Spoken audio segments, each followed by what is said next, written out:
Yes, indeed. Yes, indeed. Peace, love, and light. Peace, love, and light. This is Brother Blue Pill Report live and direct. Welcome back to another episode. Tough Talk Tuesday. All right. I am waiting on my co-host. Peace to the chat. Welcome back, everybody that's in the building. All right. Let me get some of this advertisement fixed real quick.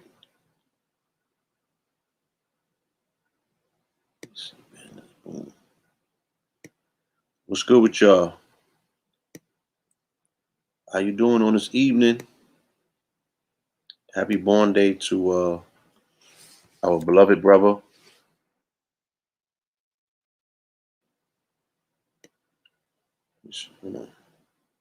Y'all hear the audio? Everything's cool? Okay. Yes, peace to the family.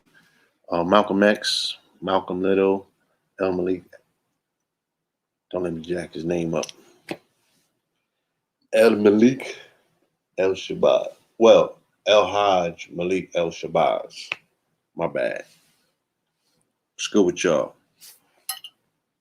Okay, y'all litty. All right. All right. Welcome back. You know, it's going to be another one of them explosive episodes. Yeah.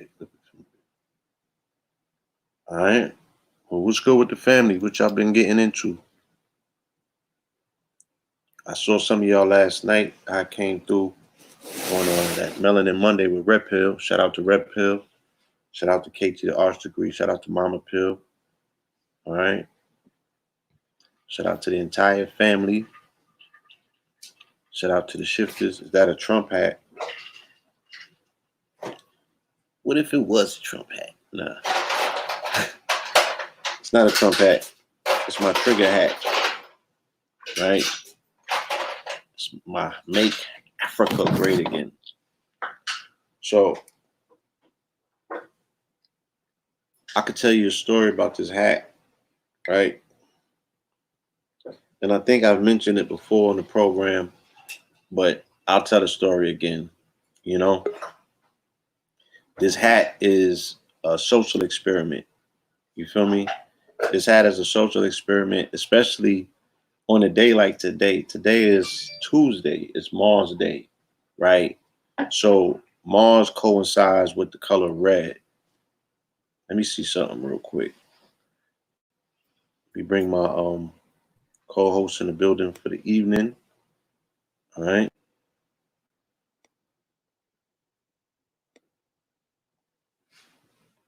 1 second. Let me get this right.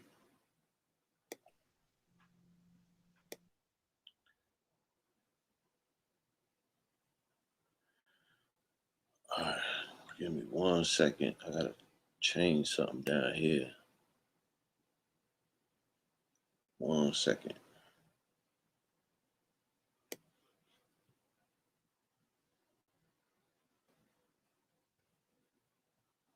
Yeah, but I could talk and type at the same time. What I was saying about the hat and the way that it coincides with today is Tuesday.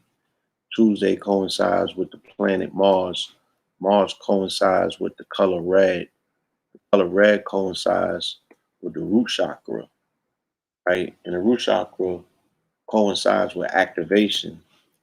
So a color like red, you are automatically triggered, right, by this particular color, and you go straight into, root chakra, into your feelings, right? It's often associated with emergencies or things that you need to bring your attention to, like fire trucks, sirens, right? So the color red operates in that capacity that you're not pretty much utilizing, you know, all other aspects of brain activity in terms of taking time out and actually reading what the hat may say automatically, because the hat represents a symbol, and what that symbol is associated with, you go right into that. Feel me?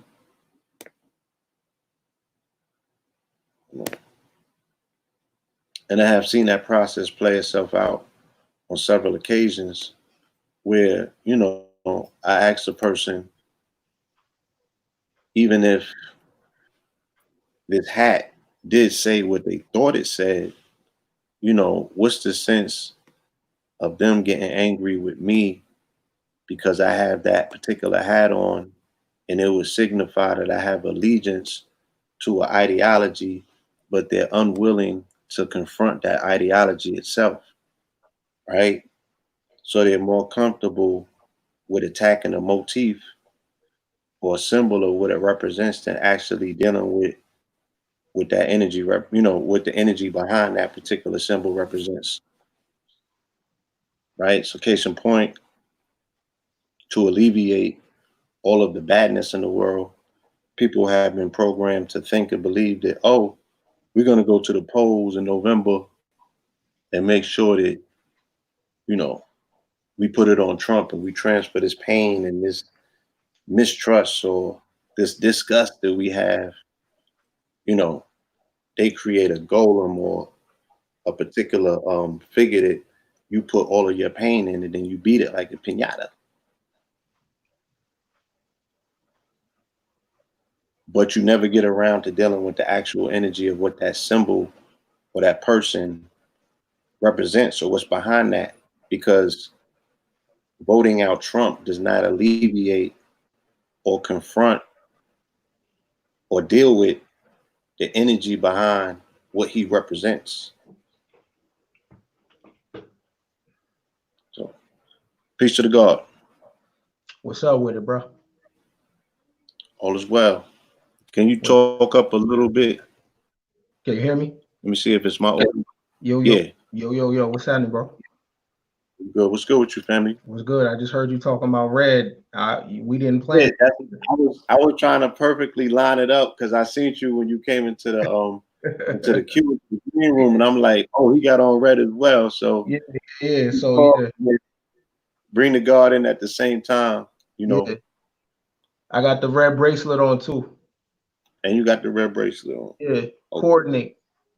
Coordinating, Yeah. What's up with? coordinate.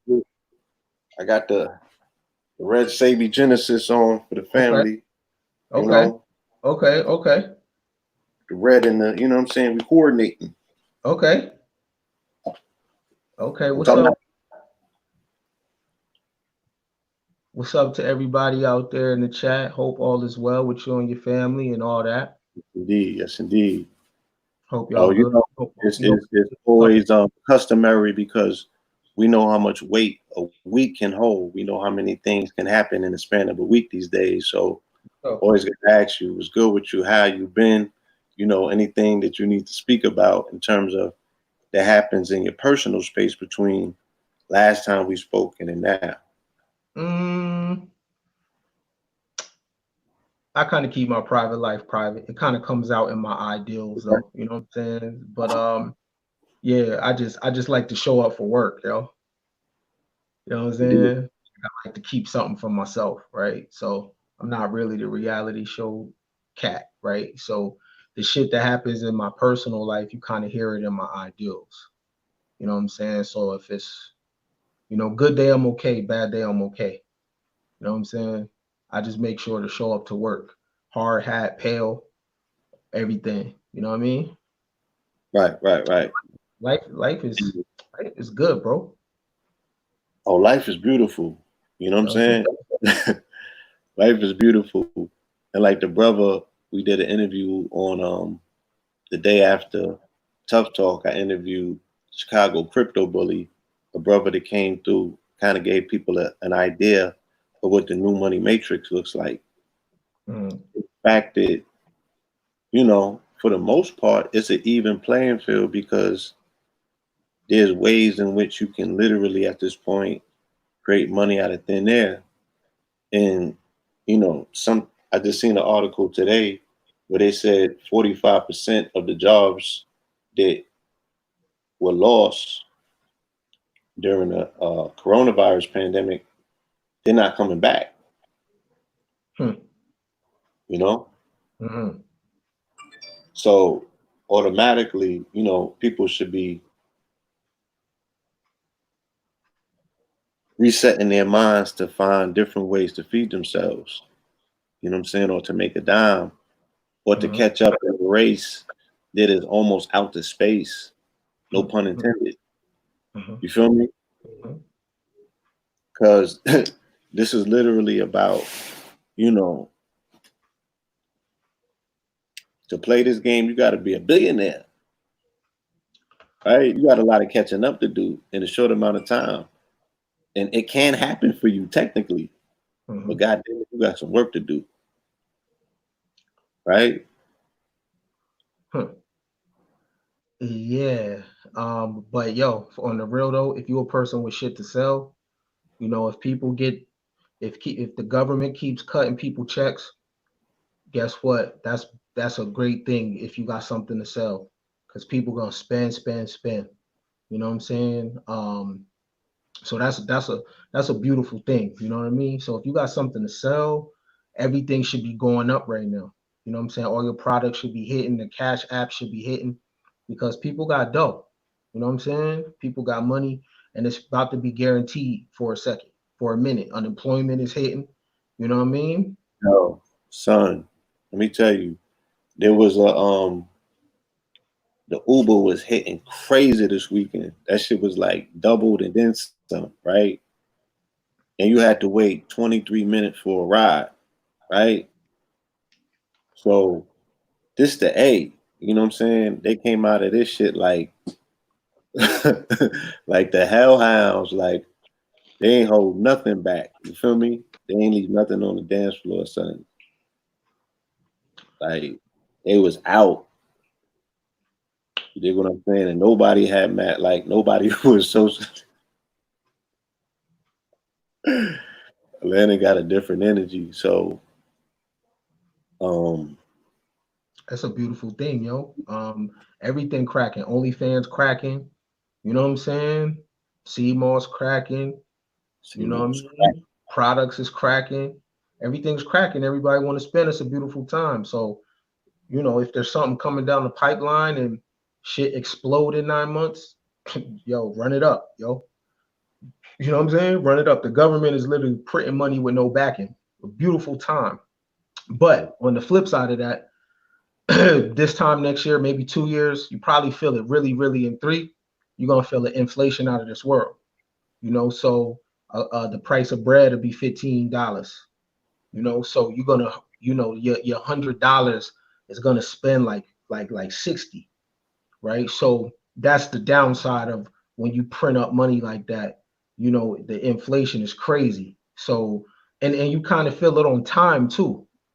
I don't know if anyone noticed. Look at your day. For every hour, you really only get in 40 minutes, Facts. right? The time hit different. So it's inflation on everything, but it's a beautiful time, yo. It's always the now. So, I'm optimistic. Good day, I'm okay. Bad day, I'm okay. You know what I mean? I just stay out the way and do me. Um, you know what I mean? I practice the art of allowing. So I allow people to do them. I allow people to believe what they want. You know what I'm saying? I'm not gonna be the nigga to be like, yo, we need. I don't do that. I'm in the me business, not the we business. You know what I'm saying? Humans ain't gonna do nothing but eat shit, fuck, and die Right. like they always been doing. You And know what do I'm human shit. Right. saying? You know what I mean? But life is good, yo. How about yourself? Life is amazing. I just celebrated the 1 year anniversary of an amazing company, you know what I'm saying, that started as a thought, you feel Mhm. me, started as a conversation, and it manifested into something that has definitely, brought abundance into my life, back into my life. And yeah, just observing the expansion of the particular brand, the product line, and how it really impacted during the time when it was most needed and it answered the calling, it's part of history. So to me, I look at it, it's very iconic. You know what I mean? These are products that have lives of their own, and they are going inside of people. They're integrating with people's actual biology and physiology and making notable changes, you know what I'm saying, in the people's energy uptake and energy output. You know, people are really, waking up to their God self. And that's by way of a formulation, a product that goes into the body and strengthens the body, fortifies the body, electrifies the body, activates the body, ignites the body, excites the body. You know what I'm saying? So knowing that you're responsible for those things, you know, these are those continuous reminders in life to be like, it was all worth it. Feel me? Congratulations. Thank you, God. You know what I mean? That came out of your mind. You know what I mean? Yes, indeed. In the excitement of always working on the next magnifying magnet, you know what I'm saying? Like there's so many things that come after that. There's so many things in production, so the excitement factor is pretty exciting. Cause like I said, I could see $1 billion, you know, and I can't allow myself to see anything short of that because that's the basement for me. You feel me? That's like getting to the first floor. That's like you in the building. You ain't in the building until a billion. you know? Ken Billion said that Yeah, the yeah. billion is the new $100 bill. I need to quote Ken Billions. Ken Mm, Billion said that $100, the number period, number 100, will be obsolete, just like the penny, because that's what inflation does, right? So to talk billionaire talk is not even far fetched at this point. You know what I'm saying? mhm. That's the new $100 bill. There is a time frame on this planet where the $1 billion is regular. It's regular. It's regular, right? It's regular because things move fast. And if you have a society that is getting stimulus every single month, if you have a socialist society, a welfare state, and people are guaranteed income, guaranteed, they fuck it up 1 month, they get it back, they fuck it up, they get it back, you can get rich as hell, right? And there's nothing wrong with getting rich. It's a beautiful thing because when you get rich, you know what that stops you from doing? Going into another nigga's house and taking his shit.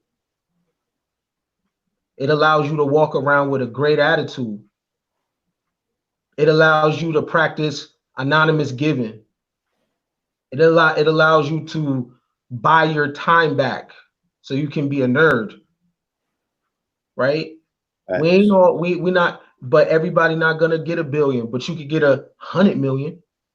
Everybody not gonna get 100 million, but you could get 10 million. Everybody not gonna get the 10, but you could get 700,000, right? And I'm glad that shit is hitting like that because in this space, let's keep it 100. This space, what niggas call consciousness, the shit is a subgenre. The shit is a subgenre. It's underground because it really has had no business model, and it didn't produce millionaires, right? So on one hand, people want people to do for the people, but fuck that. If you're gonna die poor, why would you Well, give up your body and yourself if you die poor? You know what I mean? right. I mean, it's an extension of a model that was a successful model. So we can't say that the success model of the particular community never existed because Elijah Muhammad died loaded. You know what I'm saying? Like he died with one of That's an them. outlier, my nigga. That's an outlier. That's a that's an outlier though, right? You name one person. You know what I'm No, saying? it's definitely more than just one Right. person though. No, but I'm saying I could go down the list of people that put it down. You know what I mean? So Mhm. what I'm saying is you're always gonna have one person to do something. What I'm saying is the duplication of it, right? So if you're getting it and then another person is getting it, another person is getting it, It make a person that say, fuck college, I'm gonna be a lecturer in the conscious community. Mm-hmm. It's an actual career. You know what I'm saying? Like, yo, I could bypass this scholarship at Alabama, and I can do work in the conscious community and make $500,000. So I help the people and I help my family at the same time. Right. That's a beautiful. Yeah. There's an entire sector of business called social entrepreneurialism, right? A social entrepreneur, in essence, is somebody who's getting paid to do what the conscious community does, for pennies on the dollars. You know what I'm saying? And it's about switching, adapting, and finding that business model that best complements the economy that exists today. So this is a gig economy. You know what I'm saying? The Uber drivers were now telling me, they like, look, there's a shortage of Uber drivers now, right? And you would think that maybe that means that somebody got sick, but that's not necessarily the case. She said, the Uber drivers got the stimulus, right? Because they self-employed, so they filled out the 1099s, they got the stimulus, and they getting unemployment, right? So they hustling, they working the system, people figuring it out. They just knocked the dude off of Love and Hip Hop. He spent 1.5, right? They sent the 1.5. He would have got a raise. Yeah, that was crazy. Like, yeah, yes. Look at the Atlanta, you know what I mean? He was coming out with toys, like everybody getting glitched up. This shit different out here, bro. He didn't give somebody their issue. They gave Corona the business, for the time being. Yeah. So, like, people is figuring it out. There's entire articles written about how shit is not gonna go back to normal, and they give you a myriad of reasons. And one of the reasons is that the unemployment is too sweet for people right now. They're like, shit, I'm making more unemployment than I was making at work. I ain't going back to that shit. You feel me? So you're gonna have now a pool of potentiality that exists amongst the masses of people who are now suddenly have their time back. For a second. And then what happens is the rug gets pulled right up from under you. Right. So for those that get under unemployment, don't get comfortable, yo. Take that money, start your shit. You know what I'm saying? Don't get comfortable, don't chill, don't think it's sweet. That's only for a season, yo. And it's to stop chaos.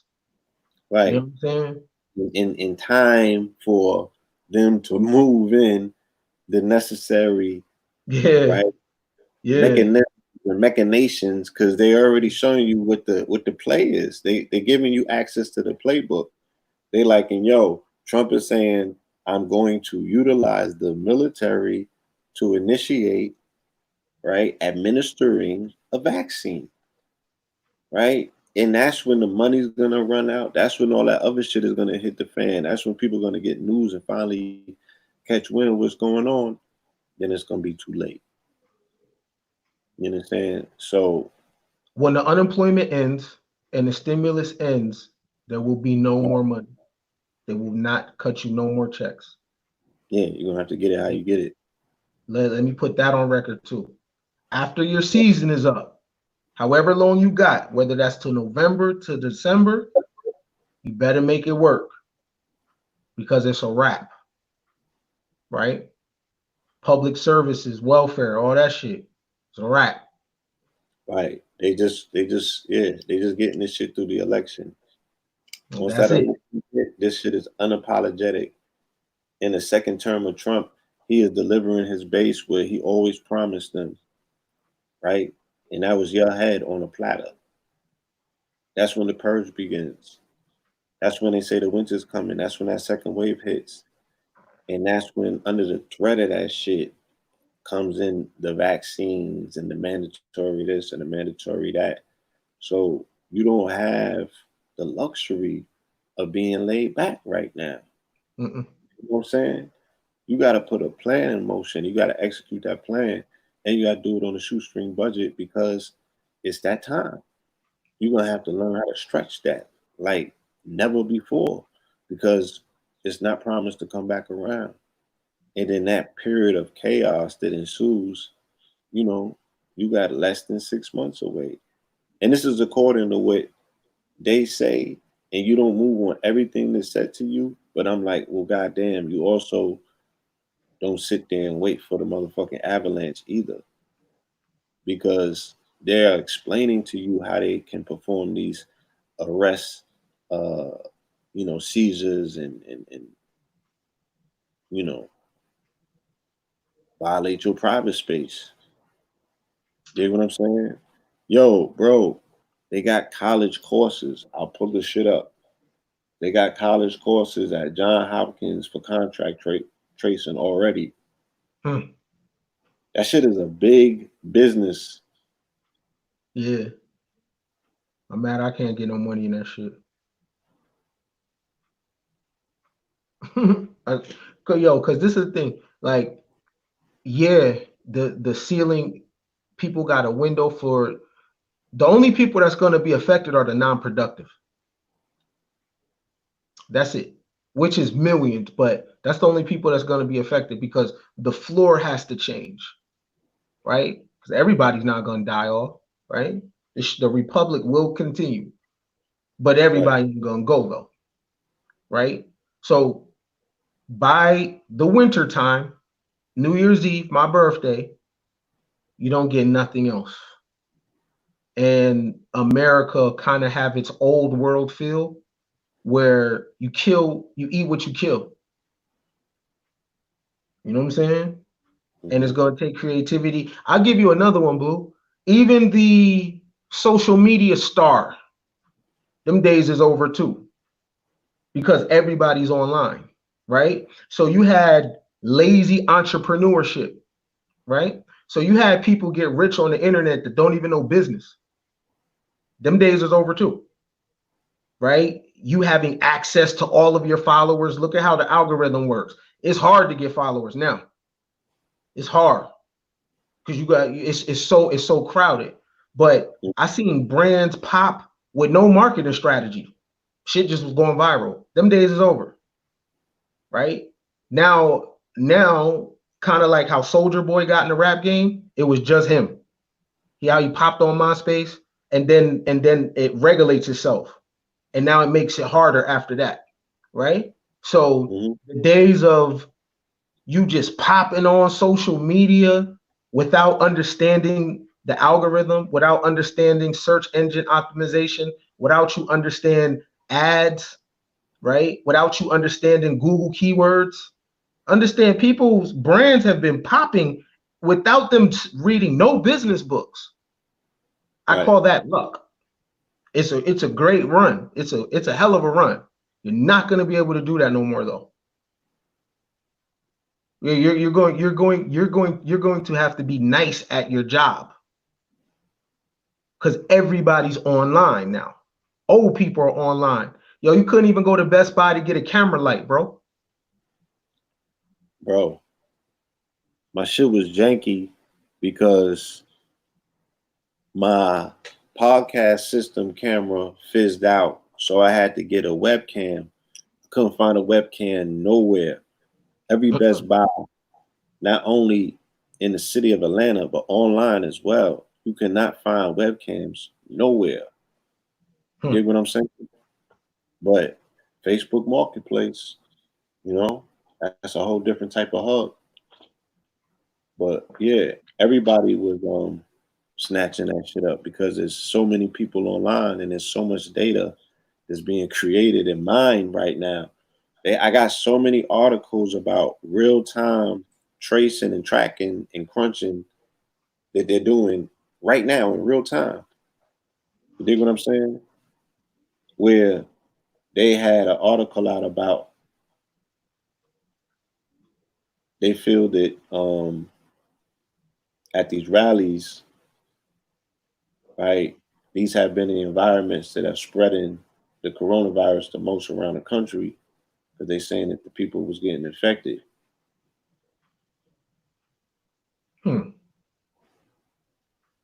Really interesting.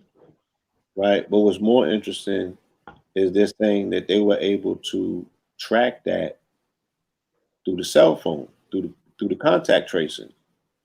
Right. So if somebody came back and they was COVID positive, right? And they like, yo, where was you at? What was you doing? Oh, I went to that rally.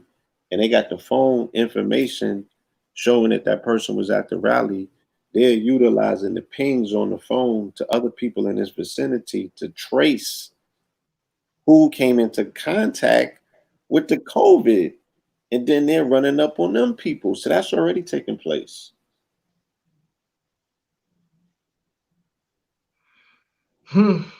Good damn okay, bad damn okay.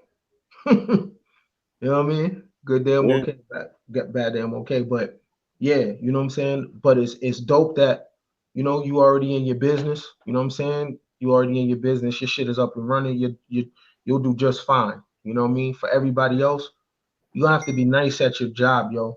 The lucky days of old is over.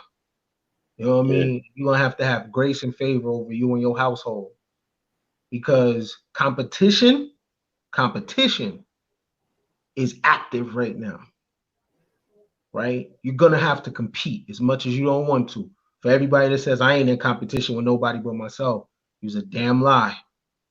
And the marketplace about to show you, right? Because everybody is online. Half the planet is online. So for you to get eyeball, hey fam, I got 250,000 people following me on Facebook, right? Mm-hmm. When I go live, the view count, right? Unless you touch a trending topic, that's the only way you're going to break the algorithm. You have to talk about what's going on in the media right now, because people, the viewers have liked posts from the shade room, whatever the topic is, everyone's commenting on that. So when you put that in your title, it gets past the algorithm a little bit. But if you talk about some shit like life insurance, right? If you talk off script, that view count is going to be low, and the only people that's going to show up are the people that really fuck with you, right? So everyone's going to have to compete. The days of shit going viral and you being hella lucky, that's over, yo. And that's a good thing, though. That's a good thing. So you can see who really does this. That's a good thing, right? Because the people that really do, the nice niggas that rapping, the really savvy people on the internet, the people that really know what they're doing, the people that take time, unfortunately, the last few years, they have suffered, right? The people that don't play that content game constantly all day, putting out shit, right? The people that take their time with the game, they suffer. Mm-hmm. But they're about to profit now. This game always come full circle, yo. You know what I'm saying? Mm-hmm. But we are in a competition space, and it's a good thing we've been watching that Last Dance, because we got primed for what real comp looks like. Right. What it look like. You know what I mean? Because it ain't been competitive, my nigga. It been easy as fuck. Let's be honest. Let's be honest, yo. For the most part, yeah. For the most part, it been honest. It been easy. You know what I mean? Oh, yo, check out my brand, everybody. Post it. Oh yeah, I like it. Where can I buy? Not one marketing strategy. Not one, right? There's a difference between sales and marketing. Marketing is what you do to get people inside of the funnel, right? It's what you do to grab the eyeballs, whether that's a jingle, okay? Whether that's running an ad, right? To get people to you. People haven't even been marketing. Hey, check out my new ebook. Hey, check out my new, right? You and I grew up, we used to watch $1 million videos with Hype Williams and Benny Boom, right? No video production and no videos. People are not spending no money on their business, fam. You peep this? And people are making money without spending money. That's over, right? So those that slid through, dope. I don't know how they're gonna sustain themselves, but how the fuck you make 100,000 and you didn't even spend 30,000? That don't happen. That don't happen in the street. It costs to buy dope. Mm-hmm. It costs to get a brick. It costs to get a pound. You know what I'm saying? So when the game switches, bro, the famine is not just gonna come because shit dry up. The famine is gonna come because people don't know what to do. The money's gonna be there, the opportunity's gonna be there. It's that people have not studied the shit. And they've been lucky because it was easy street. You got 1 million followers, you put out a post, 80% used to get it. Now you got 1 million followers, you put out a post and you don't put money behind that post, less than 5% of people get that post. You see? See how the game changed? So the money's still going to be there, opportunity's still going to be there, everything is still going to be there. You're just going to have to be nice at what you do. You know what I'm saying? And people are going to starve, not because the game is being brutal, it's because they don't do this. Mm-hmm. Ayo, my nigga. Look at all the rappers. They cannot make no money unless they do a show, right? Yeah, they hit. Right? Now, there's pay-per-view. There's private lives where you can send someone a link. So right now, artists, anybody, Wale, Meek Mill, right, could do a pay-per-view, my nigga, Right.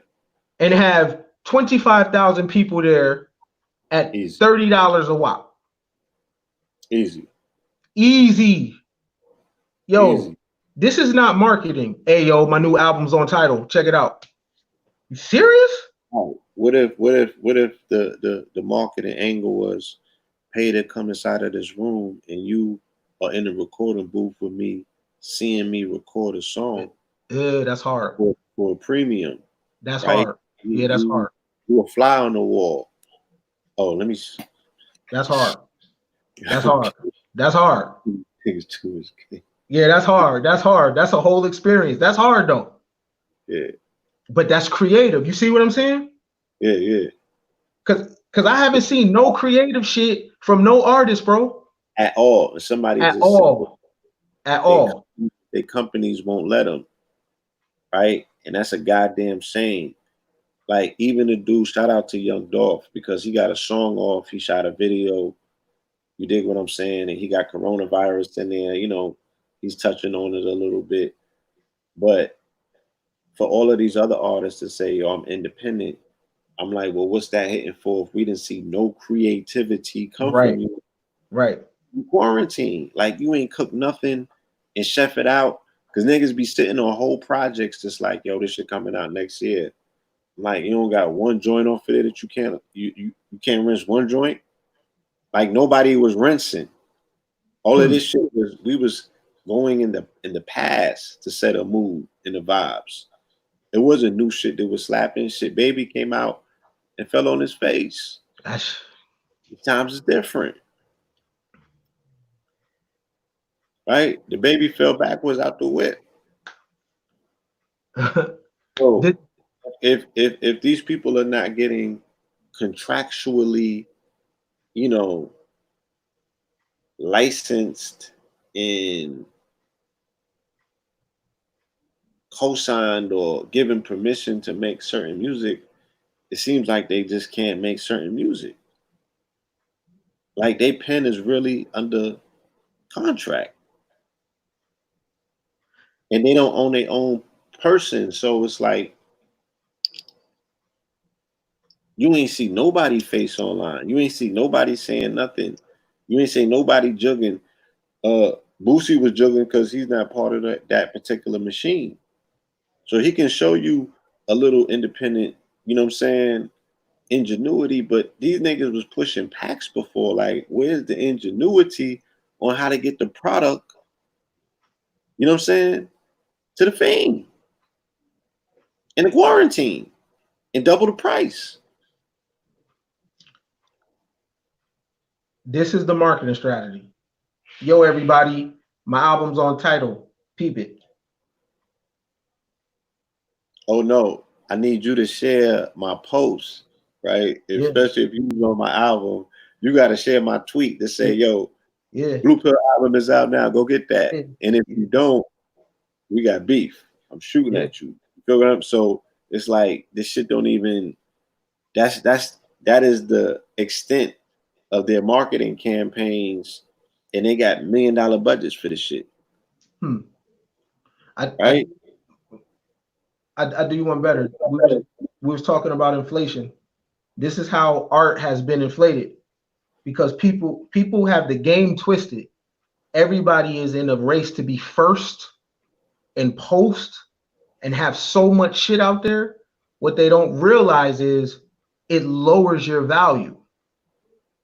So you might have and what happens is people go on street runs. You know street runs, Blue. Nigga killing it for 2 years and then fall the fuck off.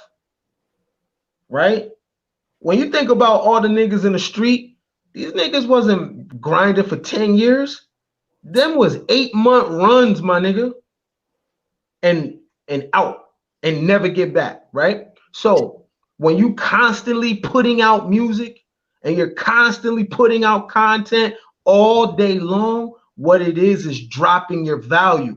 Now I don't gotta pay for that shit for real. It's too much of it.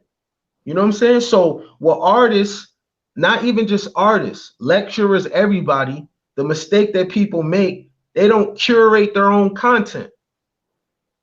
You know what I'm saying? So they put something out and then leave it and then go to the next one. Yo, everybody ain't see that, yo. Yeah, everybody didn't see that.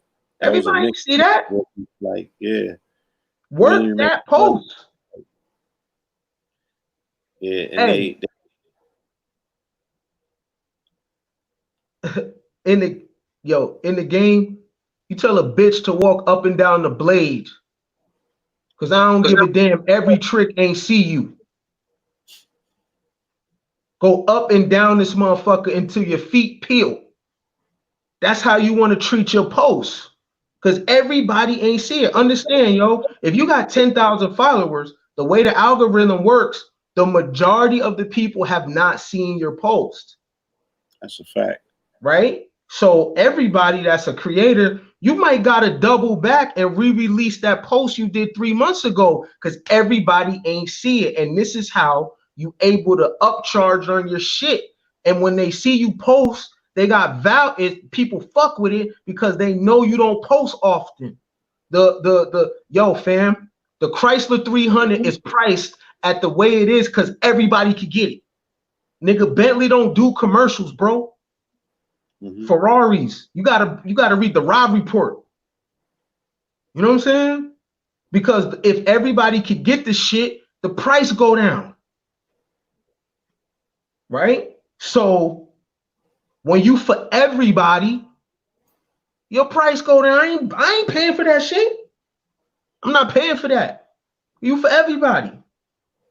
You know what I'm saying? Your shit is not. You want to. Nah. So moving forward, we even got to look at art differently. You know what I'm saying? So Blue, we looking at artists stuck at a standstill, my nigga. It's not that the labels got them handcuffed. These motherfuckers don't know what to do. Not even come with a secret name and make a burner account and be like, yo, nigga, Meek Mill released a secret album. Get a quick 500,000. Yo, I don't know how that got out. Niggas ain't even slick. Yeah, they not even leaking their own shit. Like, remember artists would do that on purpose to get a buzz? Like, yeah, son, leak this. I got problems with my label. You feel me? But if it come from the studio, the shit might not come back, and we're gonna double back and you sell the shit. Let DJ Drama sell the shit out. You know what I mean? Like, they had different ways that they could get to the bag. Now you don't really see that ingenuity at all. You know, especially with access to more devices and more this and that, you see less ingenuity. You know what I'm saying? Shit crazy. Yo, you know who's an interesting cat? Kendrick Lamar. Because the nigga's everywhere and nowhere at the same time. Facts. You know what I'm saying?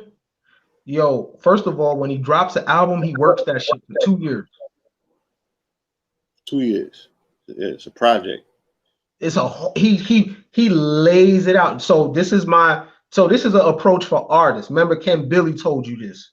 If you got 12 tracks, if you got an album with 12 songs on it, release a song a month off the album. Don't put it out at one time, because in a week your shit is old. Put your shit out throughout the year. Let niggas fuck with that song for the month, then release the next song the next month. And this is how your value goes up, because it's a thing inside of people. People want to pay for shit that no one else has, yo. What Kanye say? Man, I spent $400 on this just to be like, nigga, you ain't up on this. Exactly. Right? It's a fact. We like this for everything. Yo, what Mitch say in fucking Paid in Full? Yeah, this that new shit. White niggas ain't even got this yet, B. Right? And that's an important thing for Black America, because niggas want to be for everybody so bad, yo. You know what I'm saying? Niggas want to be loved and niggas want to be liked too much at the expense of your overall equity. Check it out. What would you rather have? 2 million views or 2,000 people looking at you that when you put a call to action out there, them niggas do it? Yeah, you want that. Right? You want that on me. Yeah. I give you an example. 2012, nigga, I had a video on World Star Hip Hop, and in the comment section, niggas could go look at the receipts. World Star used to be brutal. This was the original troll section. All right. World Star was crazy. Anyway, you know, when I was really hard on my rap shit, I had a good reception. But anyway, nigga, 3.5 million views.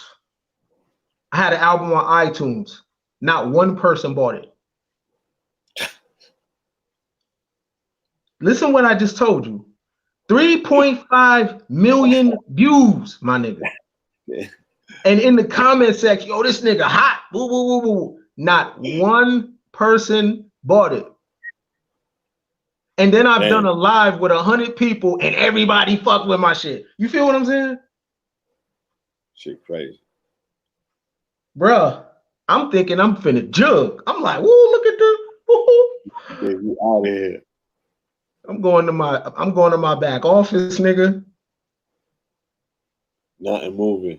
You like, did the link work though? You sure everything was clicking? Hey, what Jay say? Looking up and down the block like, where the fuck is the dough at?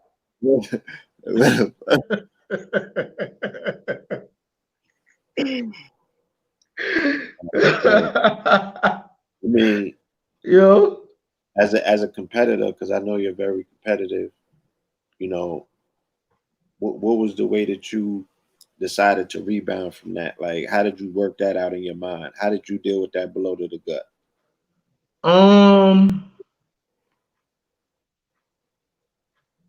The calls I was getting from the homies that was like, yo, I see you on World Star, my nigga. I was like, yo, I can't eat that. And then I had to decide, what do I want to be seen? What I had to, what am I playing the game for? Right? And then I had to go back and correct my childhood fears. Okay, so you had to revisit your why. Yeah.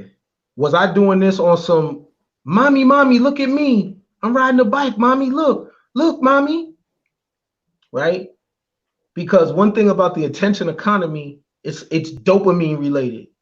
So if you're not careful, you'll mistake dopamine highs from thinking you're really fucking popping. And yo, views ain't shit, yo. Mhm. Followers ain't shit, yo. If the people listening to you, if you put a call to action out there and no one moves, fuck the view count. For real, for real. What does it mean? Right? Let's take Wild Wild Country with Osho. My nigga. It wasn't a lot of people there, but they was very productive. Right? Facts. So for for me, you and I always talk about this. I like the ill seed approach from all hip hop. No one knew this nigga. And I know he was jugging off ads, bro. You knew the Mm-hmm. name, right? You knew The the name, name, right? right? And I had to get out of the mind frame of I'm for everybody and be and operate like a luxury brand, which is a hard thing because you want, yo, fuck with me, fuck with me, fuck with me, fuck with me. Yo, the real power is in the mystery, yo. To be popping as hell and be able to walk down the street and niggas don't even know you popping like that. To hop in the big boy, bad bitch, and niggas like, who is that? Yeah, yeah, I chuck you the deuces. That part, that, not the eyeballs. Because if you can't convert the eyeballs into coins, doesn't matter. You know what I'm saying? So that was a wake up call for me, my nigga. 3.5. Go Google, go to World Star. Put Ken Brisbon in. Look at the fucking view. Go to the comment section. Niggas feeling my shit. When I tell you, not one sale, not one sale. And I Yeah. paid $2,500 for that spot. Q tax me.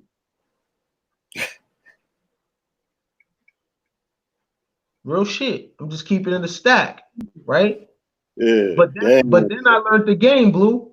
There Yeah. was a difference between views and plays. See? Right. Right. What's the difference between views and plays? Everybody, quick lesson. Views are how many people saw your video.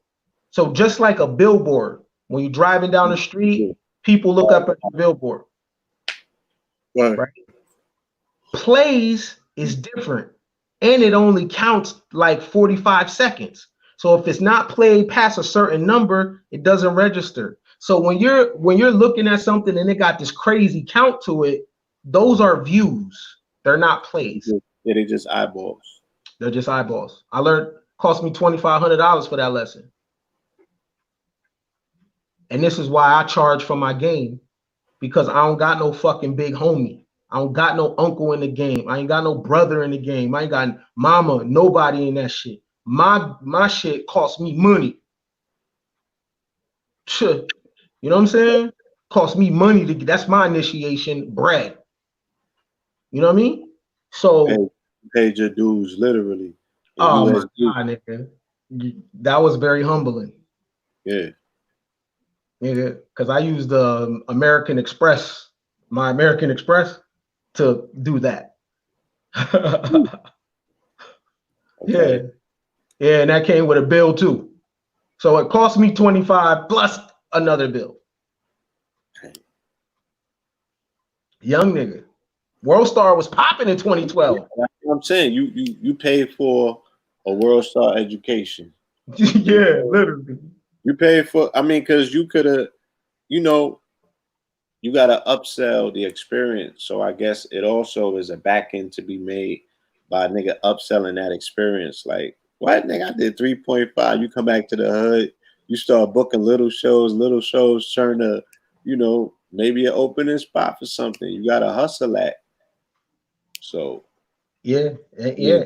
there's other opportunities, and then even you learning from it, you now qualified to teach it, so you can hustle it like that. Like what little nigga? Like I was on World Star. I got a whole World Star agency now set up for people that want to be on World Star too.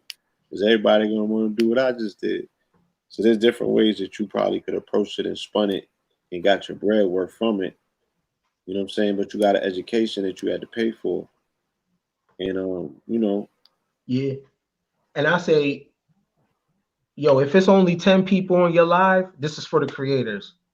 Yo, sweat for those 10. Sweat for those 10. Don't, because there's a lot of people. Yo, Blue, as long as you've been on YouTube, bro, know the ledge for years, it's people just now starting their YouTube page. You know what I mean? It's people just now starting their IG page, and it's a little intimidating, you know? It's intimidating. You like, damn, yo, I ain't getting no views, you know what I'm saying? And you feel discouraged. And what I'm gonna say to you is, if it's 7 people there, if it's 10 people there, sweat for those people like you performing for 10,000 people, yo. Don't worry about the number. Sweat for those people, because those 10, you never know what 10 that is for real. You never know. You know what I mean? Sweat for them. No idea. Sweat, you know. So that's the lesson that I would pass on for the free for somebody, where it's like, don't get 6ix9ine had 2 million views. What did it mean? Yeah, no call to action At all. That's asinine that you got 2 million people watching. Just blowing of the flute, you know. I mean, but for him, you know, he's playing a numbers game. So for him, he's utilizing those numbers to stake a claim to a throne that has been abdicated. You know what I'm saying? So he's gonna figure out a way to make the shit make sense for him to pay off in terms of the numbers that he's always chasing. He's somebody that's named after a number, you know, the spiraling. So, you know, anybody else, if they were selling something, they'd have did their numbers. You know what I mean? Not just selling somebody, just giving out advice. You know what I mean? Here's what I learned. Yo, take this and run with it. You know what I'm saying? So I think it's that. And I think if people focus on the eyeballs that's there, you can build a beautiful platform. Because yo, here's the funny thing. Not everybody listens to Abraham Hicks. But when you look at Abraham Hicks' number to view her on her cruises, on her public appearances, you know what I'm saying? You can be everything and nothing simultaneously. Yeah, she asking for a penny. She getting it. Yo, Abraham Hicks cruises is 5 racks. That's my hotline number going off right now.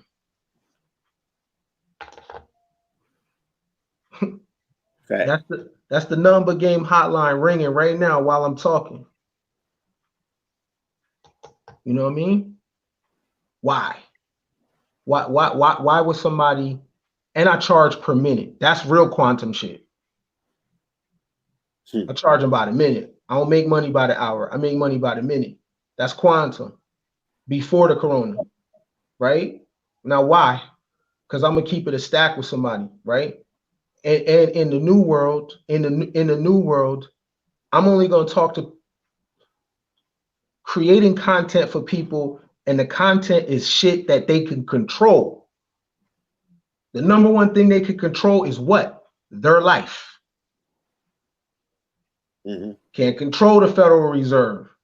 I can't control what these people is doing. Back to back receipts. See that? Well, it's $1.99 a minute. You know what I'm saying? That comes, if I keep somebody on the phone for an hour, that's $120. Just off like this. What's happening? What's up with it? To brainstorm to fix somebody's life, right? Why? Because people need help with their relationships. People need help with their confidence. That's the number one thing, bro. People call me about their confidence. Niggas with money, women with money, successful people. What's my next move, yo? You know why? Because do a social media search, fam. What are people actually talking about? Shit they can't control.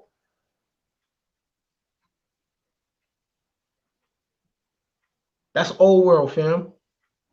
You know what I mean? You and I was talking about The Last Dance, about this dude, this Michael character, how much control that they had, how accountable they was for their craft. You know what I'm saying? That's what it's about. And that's how you got value. Like when people see you in the street, you changed my life. A dude that wasn't getting along with his baby mama, nigga, you made me go home. Right. What's more than that? You know what I'm saying? A female, yo, I turned my trauma into money. I put my purpose over my purses. Real shit. You know what I'm saying? So there's other forms of what is the verbal version of CMOS?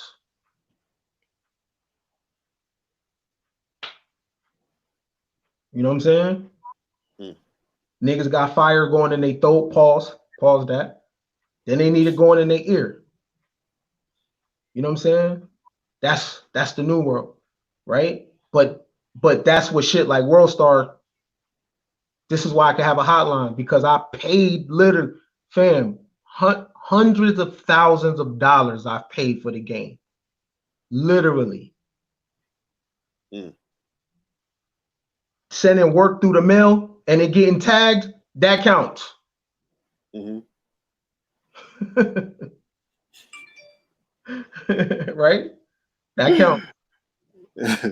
Right? Yeah. You know what I mean? Like this on the phone, putting my tracking number in. And no one knows what happened to the fucking box. Nobody know. Right? Now you thinking your man on the other end took the box, but the driver took the box. Yeah. That was the last 7,000. Now you flat on your face. Mm. That counts as college. It's college. That's college.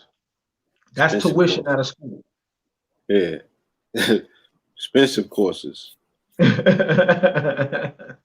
Courses. But necessary ones nonetheless. And then eventually you graduate. You know what I mean? And you find out that what don't kill you does make you stronger. Here you are today. You know, able to not only tell them stories, but also, you know, monetize them, bring value to them, right? They're worth something. They speak of perseverance and triumphant and a lesson learned, or at least one understood enough that you can repeat it, tell it to somebody else, and help them out.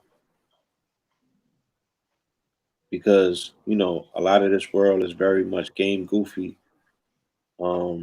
The people is just not in close enough proximity for the game to just spill off on them. Like some of us, you know, were part of environments where you just, you know, you was in close proximity to game. You know what I'm saying? You could pick it up whenever it dropped down. Some of these people, they might as well be in Boise, Idaho. Like they just have no access to no aspects of the game, and it's going to be very brutal out here and unapologetic for people don't know, you know, what's about to and what just took place. So yeah, you know, they definitely gonna be calling that line, rightfully so. People need to know which way to go. Oh yeah, for sure. Yeah.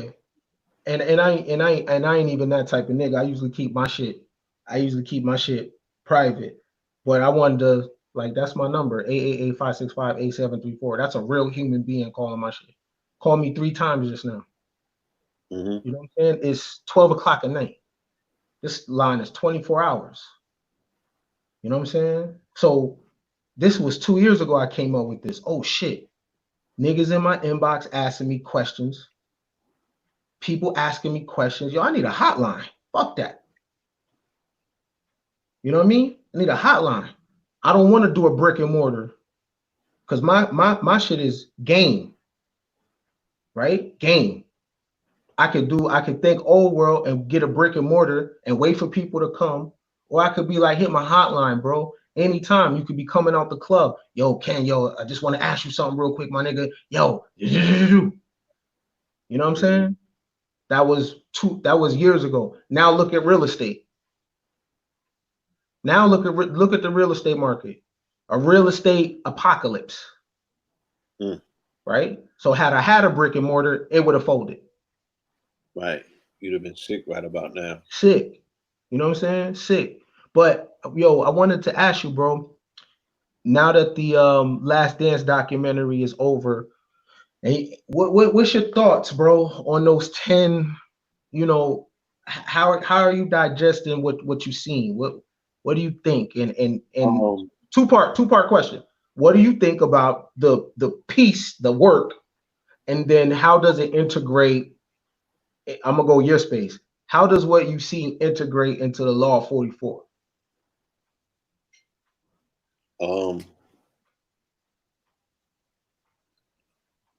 what I saw in the 10-part series, first of all, it was like a time capsule because for some of those games, I can remember exactly where I was at. So I was able to transport myself back to that time and remember all of the tentacles, all of the tangibles, and other things that were going on at the same time that this man was performing his excellence, and you know what it meant to turn on the TV and watch him go in his bag like that. You know what I mean? And just remembering to see him from the height that I was at and from the POV, the point of view, and the purview, right? Looking at him as a god. And now at this point in my life, 44 years, looking at it for what it is, and it's history, it's historic, it's legendary. And yeah, they captured a piece of art. You know what I mean? Who would have thought that the cameras would have been around to capture such a well put together story that he was able to jump between timelines and tell the entirety of his story. And I think that people were reminded, what I'm saying, like, remember when we were kings, what I'm saying, remember the Mm, titans when the gods walked the earth. It wasn't that long ago, but we seem so far removed from the presence of what black excellence looked like, in the form of performance arts, if you will, in triumph, right?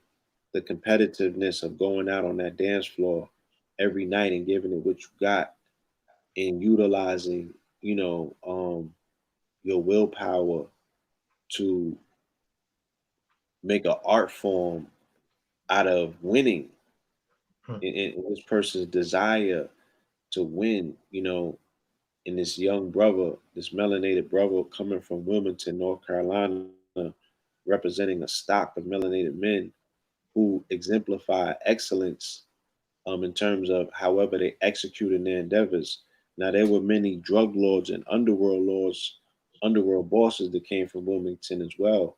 But once again, these people were very much diligent with how they executed their business. You know what I'm saying?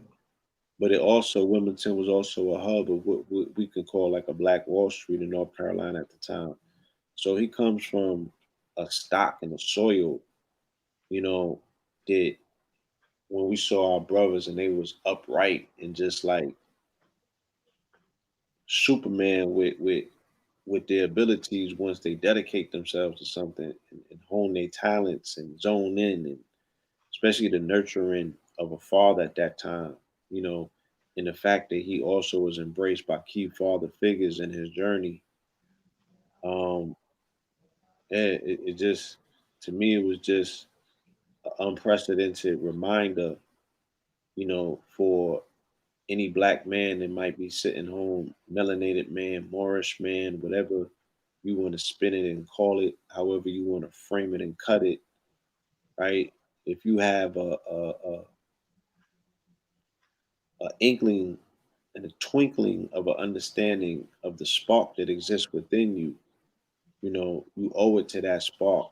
You know what I'm saying? To like be electrified and you know what I'm saying? Whatever it is that you do, however you do it, you should be Jordan-esque at how you approach anything, especially competition.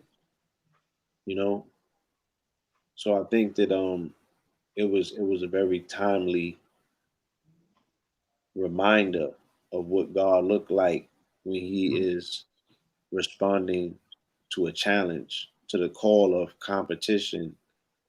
You know what I'm saying?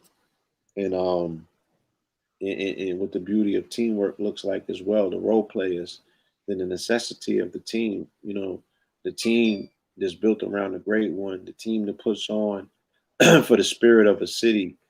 You know, that team, like I said, the the overqualification of the importance of people playing their role. Mm. Hmm. Everybody can be Jordan on the team. You know what I'm saying? Somebody has to be Pippen. Somebody has to, and the dignity that comes with those roles that people won't be unimpressed with assuming them like, I don't want to be that. Who want to be Paxton? Who want to be Kerr? Like, who want to be Rodman? You know what I'm saying? But somebody has to play these roles. Somebody has to understand, you know what I mean, how teamwork actually works. And it was a dope display, you know what I mean, for the whole world to bear witness to. And for those of us that lived through it, just remember what it was like. Like I was literally remembering what it was like to have the butterflies in my stomach when the goddamn Pacers would get the ball with 3 seconds left, and we know it's going to Reggie Miller. That shit probably caused me an ulcer too over time. Because I remember watching the Knicks games, just was nervous. You'd be on the edge of your seat, and it would be compelling entertainment, but you would really see the magnificence of athleticism. You know what I'm saying? Of melanin, where you like these dudes is unreal. You feel me? They're like shit. I,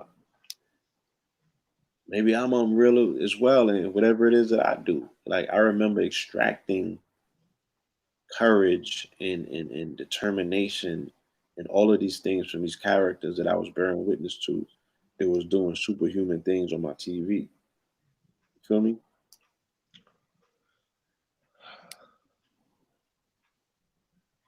It's important that we know what we're looking at. Michael Jordan was alpha around white dudes, Hmm. right? And I think it's an important thing about in leadership to be able to Yeah. designate roles. He said he was the athlete of athletes. He was the alpha of alphas. Feel me? Right. So so he dominated nigga kingdom in the league. Yo, his partner, his enforcer from the beginning was Charles Oakley. Charles Oakley slapped the shit out of Scottie Pippen. He ain't play with, but he was enforcing for Michael though, you Yeah. know. So he He was ran the through nigga kingdom. No. He didn't run through nigga kingdom. Let me be honest. He was challenged.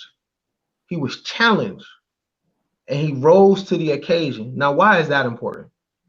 Why is that important?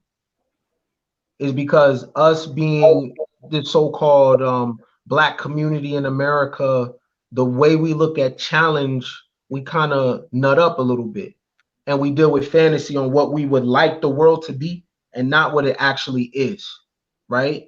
So when injustice happens or something occurs, we say, look, this is how they really think about us, instead of looking at it as a problem that can be solved, because right. all issues in the world can be solved. My proof to that is there's planes in the sky, there's bicycles, there's submarines, there's remote controls, right? Someone once thought of a problem and didn't want to get up and change a floor model TV, and they created the remote control. You know what I'm Mhm. saying? So all problems can be solved. So whatever Black America thinks is an issue, that can be solved. right? Technically, yes. But you're going to have to make changes to solve it, because what's bothering you is only going to get better. Why do I say that? Michael Jordan had to get stronger. So he got a guy named Tim Grover who wrote a book called Relentless. And Tim Grover challenged him and basically changed his body. So, Blue, if you notice, as Michael Jordan picked up more muscle, he wasn't as aerial as he was before. You know, muscle is heavy, right? So he wasn't as he didn't have the same hang time. He was working on his shot after that. Yeah, he changed his game because he picked up muscle. Changed Right? the game and picked up, right. So maybe Black America, this is only for those that think you're oppressed and you think you're a marginalized community and you think it's a school to prison pipeline. Okay, what are you going to do to change your game? What are you going to do to change your training? Because don't think the opposition is going to stop practicing and training. You know? So it's important to see a Black man overcome. We got too many Black stories of Black men. Our black, right. Sad to say, our Black heroes, you didn't actually get to see them overcome. You got to you seen them dead before they had the ability to overcome. Right? Right. We don't see the triumph. We don't have too many stories that end in triumph. So it was important to the conscious, to the subconscious, to be reminded that we did bear witness during the time, and it's exciting because, I have been told people, I'm like, expect Michael, right? But I'm thinking I was only really talking at that time about Michael Jackson, MJ, but there's more than just one MJ. So I said, if this is really what I'm saying it is in terms of this Christ consciousness here and this Corona rising, I said expect Michael to pop up, because Michael always has to precede the appearance of the Christ. Michael has to come with the legions. So all of the legions of the Michaels are popping right now. Michael Jordan got the documentary. Mike Tyson is back punching in bags that you could feel it through the phone. Michael Jackson is back in the mix. You got a documentary coming back out on him. And like he's just, if he'll be more prominent in a few more weeks popping up. You'll see more. I mean, everybody's wearing the mask and gloves. Mike's back in the building. How about that? You know what I'm saying? Like, there's many ways that we could spin it and skin it, but we take these observations and we see, like, damn, that energy, man. These melanated men, all three of them at the same time, represented at given times and sometimes together the most popular and famous people on the planet, not just melanated men, the most populated men on the planet, the most popular persons or peoples on the planet, and all three of them was named Mikhail. How can I say this? Visuals are important. All right. So one of the collective traumas of Black America is the fact that it hasn't seen its leaders been able to problem solve. Right. Yeah. So the way the documentary was curated in those 10 hours, Michael Jordan didn't have it easy. Now, why is this important? Because film affects us. So it's a big deal, right? But whether that was getting cut from the varsity team, whether if his daddy dying, whether it was the media killing him, whether it was Detroit putting him on his ass, whether it was going through shit with Jerry Krause and ownership, the people that are heroes in Black America, Malone, yeah. These are walls he had to go through. Right. So these are walls he had to go through. Shaq. These are walls he had to go through. Walls, literal walls. Literally. Playing baseball, the media ripping you, right? So we didn't get to see, and it was so crazy because Malcolm X's birthday was recently, and this wasn't a 40-year-old man, him or Martin Luther King. In hindsight, these was young men. I'm in their age bracket right now, right? But you didn't get to see him survive the things that he went through with the nation or the FBI to tell his story, right? Because that's important. You didn't get to see Martin pivot off his comments about Vietnam, right? That's important because it's the problem solving, right? See, we focus a lot on, oh, you know, he waking the people up, waking the people. No, you got to actually see problem solving too. Remember how movies are written.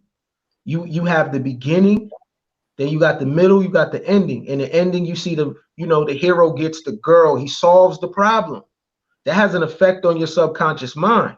Because if your leadership, if the people that you care about the most, their storyline is them dying before problem solving, that stops you in your tracks from being shit in life. Because that's what you aspire to be.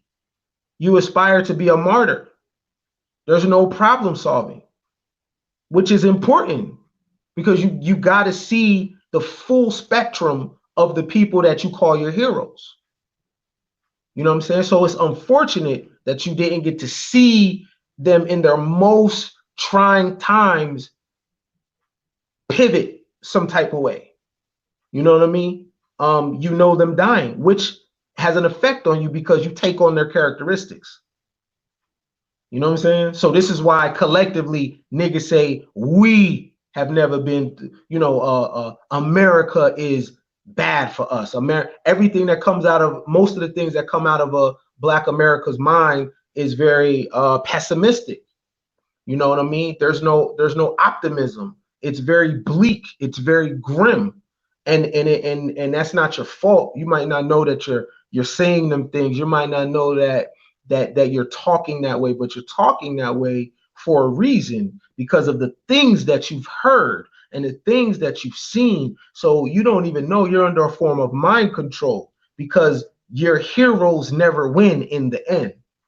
Now you have to figure out how to balance that out. You could love a person for their strength. You could love a person for their courage, but there has to be someone in your psyche that wins, or what are you gonna become? You know what I mean? And if these are your heroes, if these are the people you aspire to be, what's the end game? You know what I'm saying? So watching that documentary, it's important of the person that who it was. This is a dark-skinned dude. Not only is he a dark-skinned dude, but you see him overcome. Not only did you see him overcome, you see him be the man of men. You see him walking to the room, and who you consider your oppressor is calling him the nigga. You calling him the bar. Understand this. Who you say, because niggas say a janitor is an oppressor, right? The white man, right? That is an interesting term. So you'll consider anybody your oppressor. So let's keep that same energy. When you watch the documentary, you see all the white people in awe, right? You see the white teammates bowing down to him. Now this is funny. If you're willing to inherit the guy from Georgia's pain and you say, look what they do to us, okay, keep that same energy and inherit Jordan's win and say, see, look at how this nigga sunning these niggas, right? Keep the energy the same. If Ahmad's death triggered you and you say, see, look what they did to us, we can't even jog, keep that same energy with Jordan. He's not we. He ain't an ancestor, right? White niggas don't look at this nigga like God. He's not on every the most important white athletes in the world. He's on their Mount Rushmore. When the Come Fly With Me tape come out, they had it. They were screaming like Mike. So if you can inherit the pain of niggas, inherit the other shit too, right? Don't just pick the losing side, see, but that comes from mind control, people. Your heroes die, which we all die, but you never see them hoist the trophy up. So Black America has an addiction to losing. Black America has an addiction to coming up short. In fact, you don't even know how to win. And when you catch yourself winning, you're going to press that self-destruct button. Oh shit, my life is happy. Let me fuck my life up so I can go back to the regular narrative. But you in the new world. So your heroes win. Your heroes get the woman at the end. Your heroes hoist the trophy. And your heroes are willing to pay the price of winning, not just losing.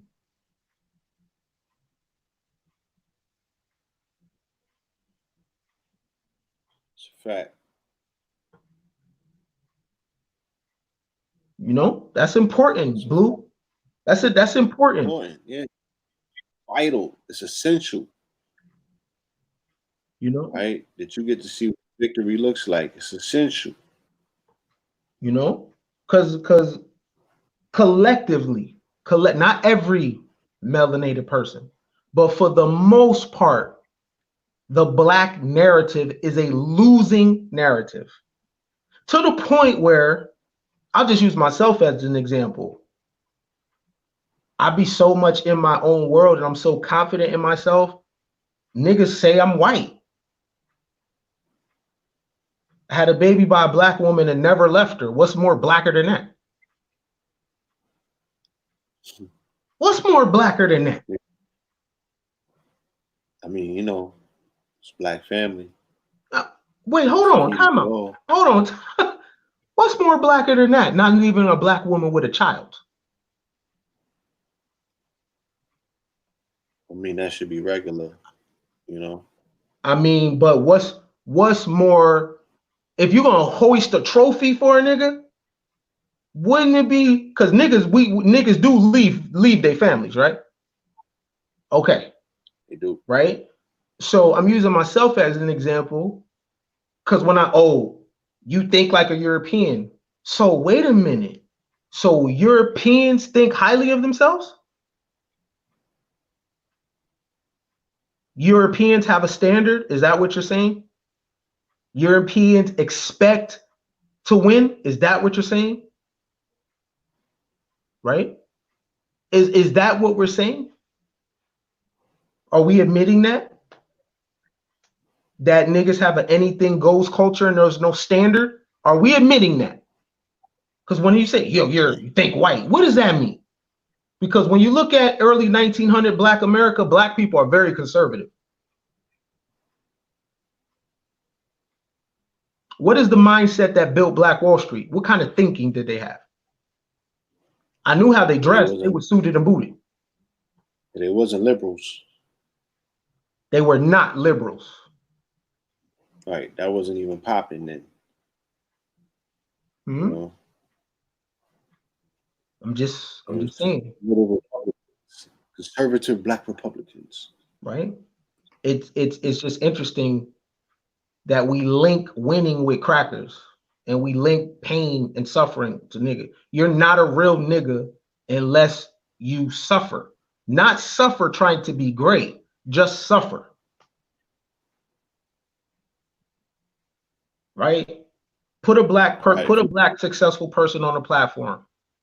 They're only going to talk about when their mom was working 2 jobs and my dad went to jail, and not the day-to-day success habits though.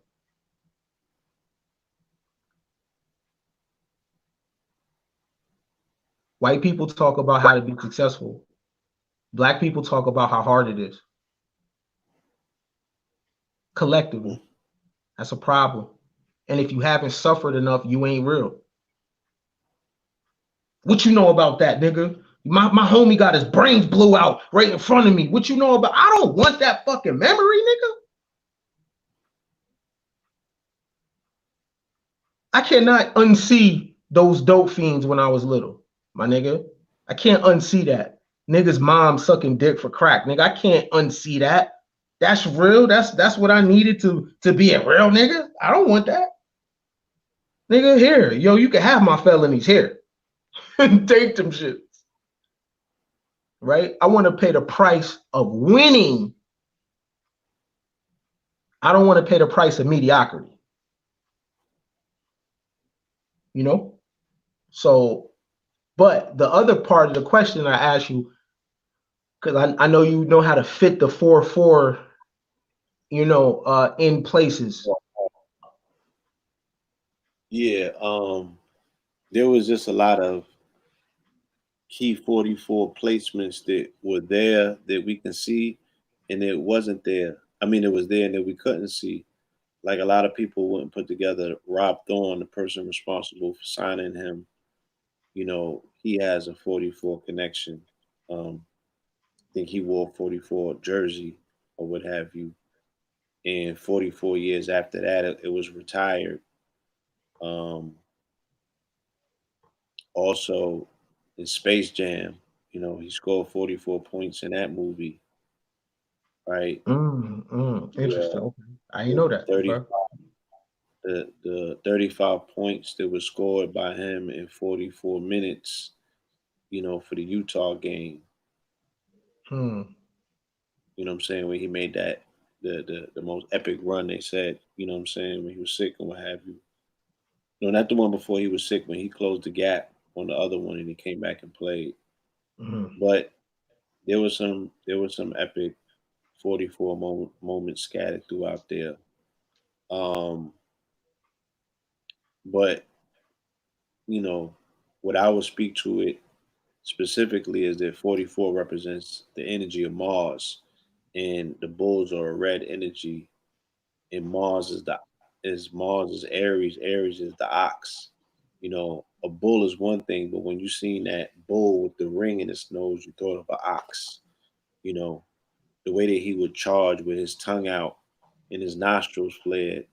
You know what I'm saying? He had that attacking, that Aries energy. He was at war. He was Achilles on the dance floor. You know what I'm saying? And we find out that he had a real superpower, Hmm. right? And his superpower was mindfulness. Mm. And people might say, "What's mindfulness?" Mm. Mindfulness is the ability to be presently present at all times. He only existed in the present. He didn't exist in the past and he didn't exist in the future. This is why he didn't have political commentary or political input at that time, because of his mindfulness. He wouldn't allow himself to engage in anything that's not directly associated with him being in control. He is a gambler, which is a control freak. He has to win on his on his hand, right? He has to Mm. win by his hand on his hand. Um, I think that even though he was a team player, he was very much an individual. He was a competitor. He wanted to win. You feel me? Hmm. So that 44 energy was on him, in terms of that Mars energy, in terms of that competitive spirit, in terms of that Olympian approach that he had towards competition, in conquering his enemies and defeating them. Only thing he needed was a reason, Hmm. and he rose to the occasion, right? And he slaughtered his foes, and he did it gracefully, Mm. right? He did it as it was supposed to. Because you remember when they showed you Troy, how Achilles had a particular grace with him. He was deadly, but he was still gentlemanlike, Hmm. right? Right. Yeah, for sure. He was the alpha who did not abuse those particular powers, but Hmm. actually even championed the weaker and you know what I'm saying? Right. And the less able, Jordan did the same thing, right? He built a team around people who were who would be misfits outside of the company of him. Who would Kerr be? Who would Dudley or do it's a lot of these dudes that you like, what the hell was they doing on them teams around Mike, right? Why they put the Brady bunch around Mike? Why they had the white boys around Mike like that? You dig what I'm saying? Hmm. And I mean, for the young men in our society and our culture and our community that are living and breathing on this planet, like for them to observe a melanated man who was the leader right? Like you said, who is in the position of a quarterback, tantamount to what a quarterback would be, who is in charge of executing, right? That's general status. He won 2 3-peats. Hmm. Children out here that are engaged in this conversation about LeBron, MJ, or Kobe, and this is very interesting because you know it's almost like he eclipsed. You know, there's only but so many slots in terms of how the greats are gonna be pretty much measured and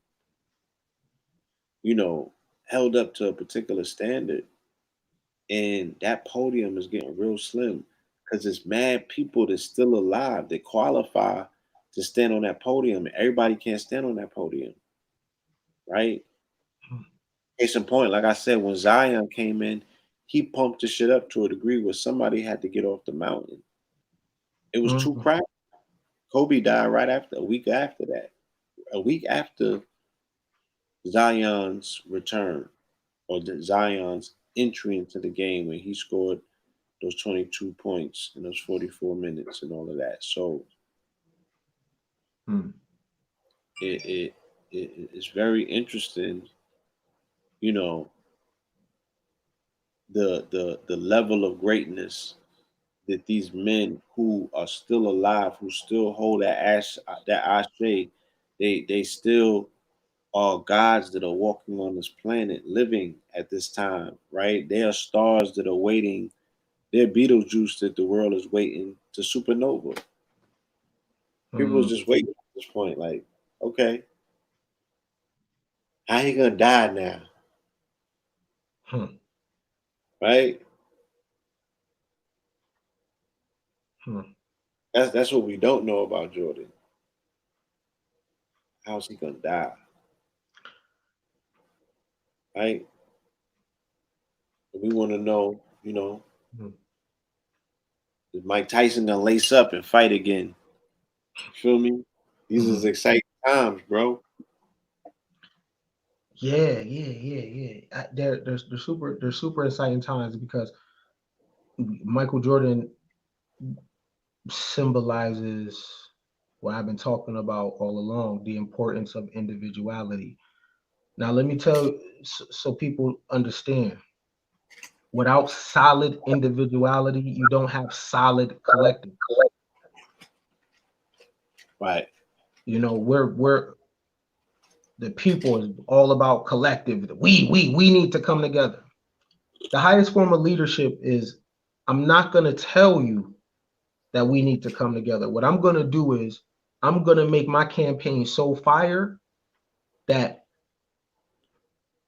I'm not going to, we need to do this. Yo, fam, you remember the Chronic album? You remember the Chronic album, right? Mm-hmm. On the Chronic album, there's a small skit in there where somebody is like, yo, I'm ready to die for these young Africans. We need to come together. We need to do this. My nigga, that was 1991. And niggas still sound the same. Same rhetoric, bro. Listen to black exploitation films. Yo, the man, brother, we need our own shit. A person saying we need is a person that ain't doing shit. Because what you'll say is, I have. This is what I'm working with, right? I got two. My plan is to compound interest, turn the 2 to 4, 4 to 8, 8 to 16. We need to come together. That's low self-esteem. Why you need to come together? Why you need someone else? To do what?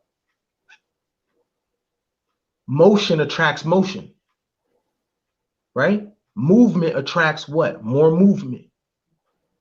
Okay. Michael Jordan worked on his craft so much that people just came. You just come, yo. But there is a price of winning, though. You gotta give up something, a lot, to be great, right? And you know what's interesting, boo? Niggas Right. pay the price of mediocrity, pay the price of not trying. You'll pay the price of being a martyr, dying for invisible niggas, but the price of winning, the price of trying, the price of showing up every day, the price of being the best at your position, nobody wants it. Nobody wants it. That's interesting. But you'll pay the price to be mediocre. You'll even pay the price of not trying. America's not good for black people. Where are you going? Where are you going then? You wherever you go, you're gonna have to be good at something. Where are you going? I'm going to Africa. Nigga, you definitely gonna have to be good over there. Cause now what's your excuse? It's a billion niggas. Now what's your excuse? Right? What you think you're gonna go there and just be, what are you gonna do? You think the African niggas is just gonna get out the way so you can do shit? What are you gonna do? Nigga, you taking money out their mouth. You taking food out their mouth. What you gonna do? Like Phil Valentine said, wherever you are, wherever you go, there you are. Wherever you go, there you are. So it does not matter where you in, if in America, in Africa, gonna have to be great. Because the times that are coming now, the floor is changed. Now, before in America, nigga, you could be mediocre as hell, still have a car, a house, and a wife. And be mediocre. Now, it's going to be required that all of us be more than what we want to be. Oh, I don't want to get out of bed. You're going to have to. Oh, I don't want a job. You're going to have to. You know what I'm saying? Man, I don't want to read. You're going to have to. Because let me tell you, the money is still going to be there. The system is going to be what it always was. It always been military on niggas' heads. And whatever's going to come already been. The difference is you're going to have to be more than what you are. That's the difference. You're going to have to dig down and deep. You're going to have to learn another language.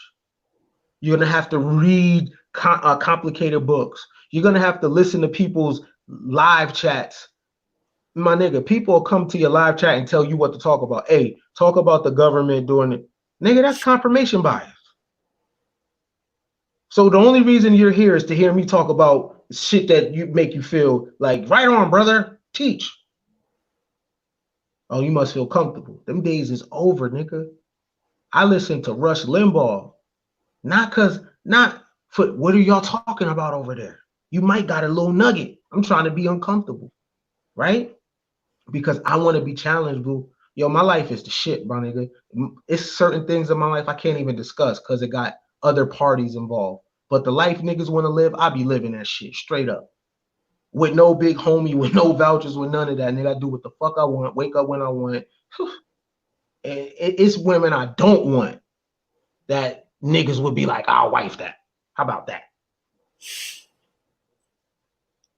Right? Not bad for a nigga with a big nose and a lazy eye and all that shit, right? Yeah, but my campaign is the illest.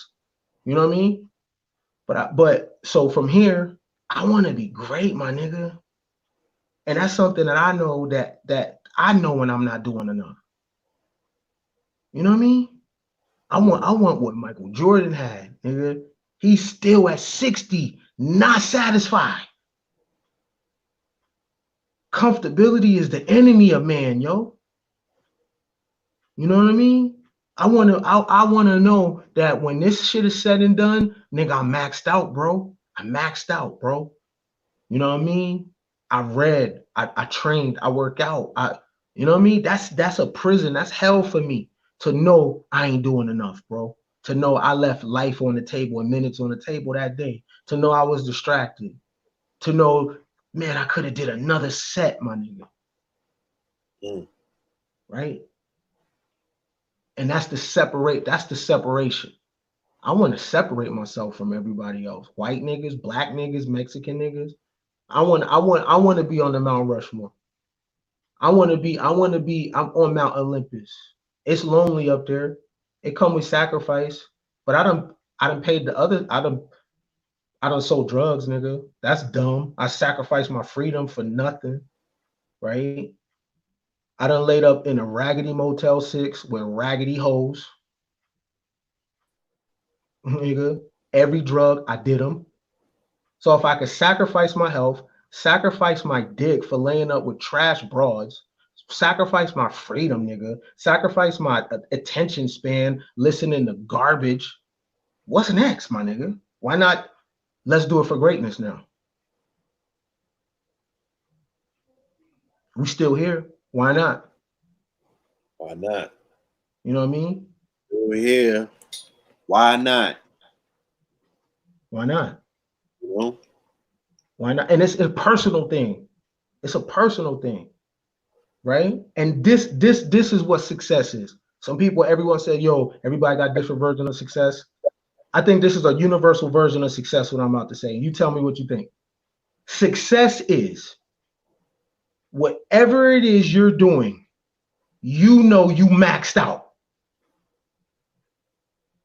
Now, what the results are, that's subjective because you might want a car from it. You might want a great body from it. You might want money from it. Whatever it is you're doing, if you know that you're leaving life on the table, minutes on the table, energy on the table, if you know that wasn't, you could have did another set, you're not successful. That's how you gauge yourself if you're successful or not, bro. Not what kind of car you got, none of that shit. Are you maxing out on your ability that you were born with? That's how you know you're successful. Not relationship goals, man. That shit corny. Who cares, yo? That's a picture. The real flex is y'all niggas don't go harder than me. You run 10 miles, I'm doing 12. You read how many books? I'm reading 5 more than you.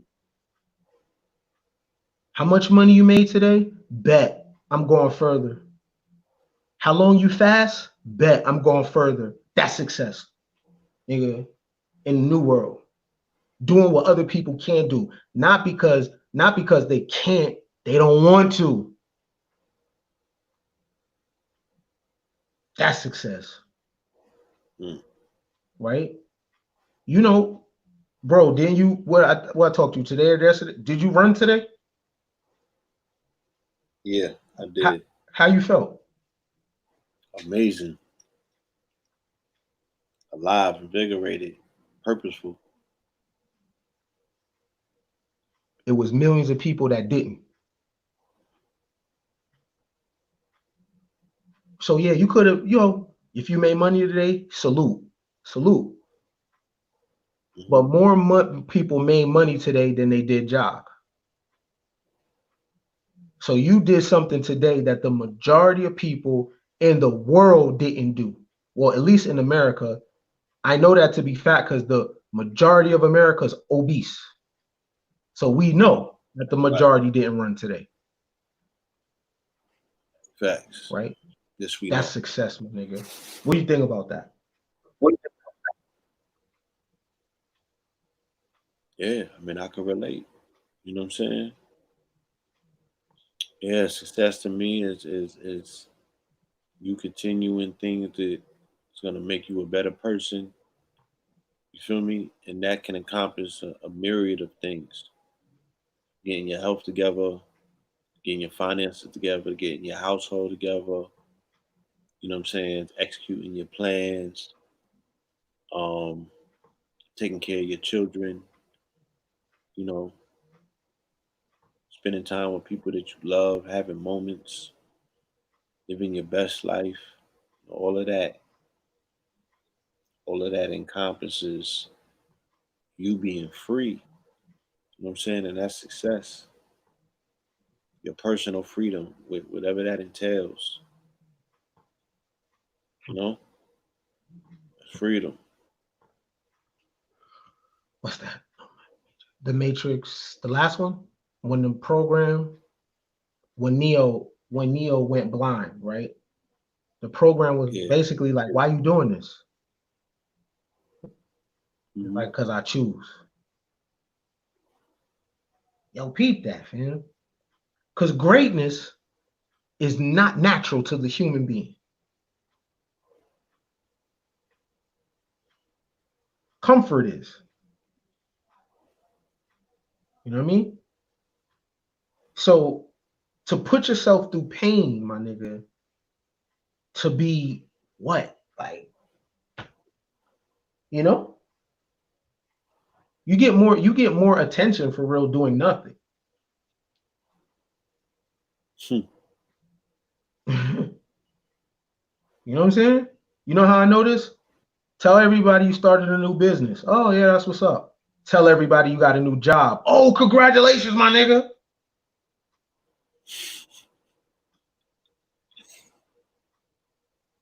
Right? Am I lying? It's a fact. Who It's gets a the Fendi. who gets the most Oh, support in the society, fam? congratulations. Huh? What you say? They be like, oh shit, for real, congratulations. Yeah, You my did nigga, you that. know. Yeah, you know, little job, you know what I'm saying? Pay me $12 an hour. You killing them, Yeah, son. you killing them, my nigga. They ain't Yeah, I got got this nothing on job, you. you know. Nigga start counting his shit before he even get the check. Yeah, cause you know, nigga, I'm gonna get some sweaters, nigga. Nigga, we all gonna get matching tats, my nigga. You start really like you gonna work that 1800. Yeah, fact. You know what I'm saying? Nah, my nigga, nah, I'm gonna get the bull. Nah, you get the thing, nigga. I'm gonna do this, you know what I'm saying? He finna work that call center. You know what I mean? And no shade to that. But the investment should go to people that's moving. Yeah, when you telling you, yo, I just got this LLC, I just started this business. You know what I'm saying? I got, a first round campaign where I'm gonna need funding from people, this family and friends that I. Hello, you there? What? Hello? God damn, Right. still Right. please. Right. Just lost Right. his signal. You feel me? Right. You know what I'm saying? Right. Real shit. You went out on a limb and started your own shit, and they'll leave you there with the jack, holding the fucking jack. Mm. And I don't know who's out there in the chat, but I know people could relate. For the people that's small business owners or whatever, your coldest market is the people you know. How is that possible? And the people you talk to every day, you actually got to convince them to spend $10 with you. Facts. You gotta get them the whole spiel. They be like, "Let me hear that again." Be like, damn, I gotta run it through 3 or 4 times with somebody that I know, somebody that I don't. Be like, yeah, let me get 3 of those. That what's again, I want everyone to analyze that because that's crowdfunding. So before I even go to the bank for a loan, I need to be able to pull shit from my circle. And I don't want to hear niggas don't got money. They do. People spend their money on what they want. But now on the flip side of that, for those that are smart, starting small businesses, I think an effective way to cut through that algorithm of not getting what you want from the cold market, you need to offer an incentive. Okay. So yeah, McDonald's don't offer incentives for niggas, whatever. But again, gotta get creative. So for the people that's in your family, instead of them just being your customers, what about them being investors? And what about you offering some type of shares for your company, right? So you offer an incentive of them spending money with you. You know what I'm saying? So it's like this: spend 200 with me now, and I'll give you $50 a month for the rest of the year. They making money. Spend 1,000 with me now. I'll give you 250 for the rest of the month, for the rest of the year. That's an incentive, right? That makes somebody be like, oh yeah, hell yeah, right? Because we need a new approach when we talk about group economics. Niggas only talk about, this is not group economics, yo. You got a shirt, I got pants. I spend $10 with you, you spend $10 with me, and we keep doing this. No one's making money. That's not, the thing about business is to make a profit, right? So if you're in my same vicinity, I can't upcharge you, my nigga, because you know what I got it for. Group economics is us creating shit for other people. So that shit that I sell to you for $10, I'm selling to the Korean man for 17. That's how you work that shit. But the people that talk about group economics in the community aren't economists. So they don't even tell you the principles, or you haven't, or not even an econ book for you, boo. You know what I'm saying? So that approach has to change. So it's not just spend money with your own people. No, I want to make money. How can I make money with my people? Who has the company that I could put 10 racks in and we could figure something out and I get a return on my money? Because only thing we're doing is being consumers. Spend with your people. Okay, when do I make money? So work for white people, spend money with black people. No. What about if I spend with black people and make money with black people? What about that? You know what I mean? So that's an approach. But we gotta be, it's wise for us to be celebrate when a nigga step out there and say he starts his business. That's the person that needs support. Let's all, how much you need? How much you need? Here go 100 for inventory. Because all the business people know, usually if you first generation business owner, you're paying rent with the same profits that you got to put back into your business. Mm-hmm. How can you come up? Right? How can you come up? And you're the first one in your family to own a business. So the money you're getting, you're not even being able to reinvest back into the business, which is your baby. You're taking the money, paying rent and house expenses, which is personal, and then the little bit left you have, you put back into your business. That's not all money in. That's not the all money in concept. All money in is all money in. Business make $100, the business get 80 of it, 90 of it. You know, all money in. You know what I'm saying? That part. So for niggas that want you continue to, for niggas that like gold water, yo, pump some money into that shit, peoples. Make that shit corporation. Get that shit up. Boop, boop, boop, boop, boop. You know what I mean? Not just from a consumer side. One of y'all niggas come with 25 racks, 50 racks. Negotiate with a nigga. Yo, I got 50. What can we do? Right?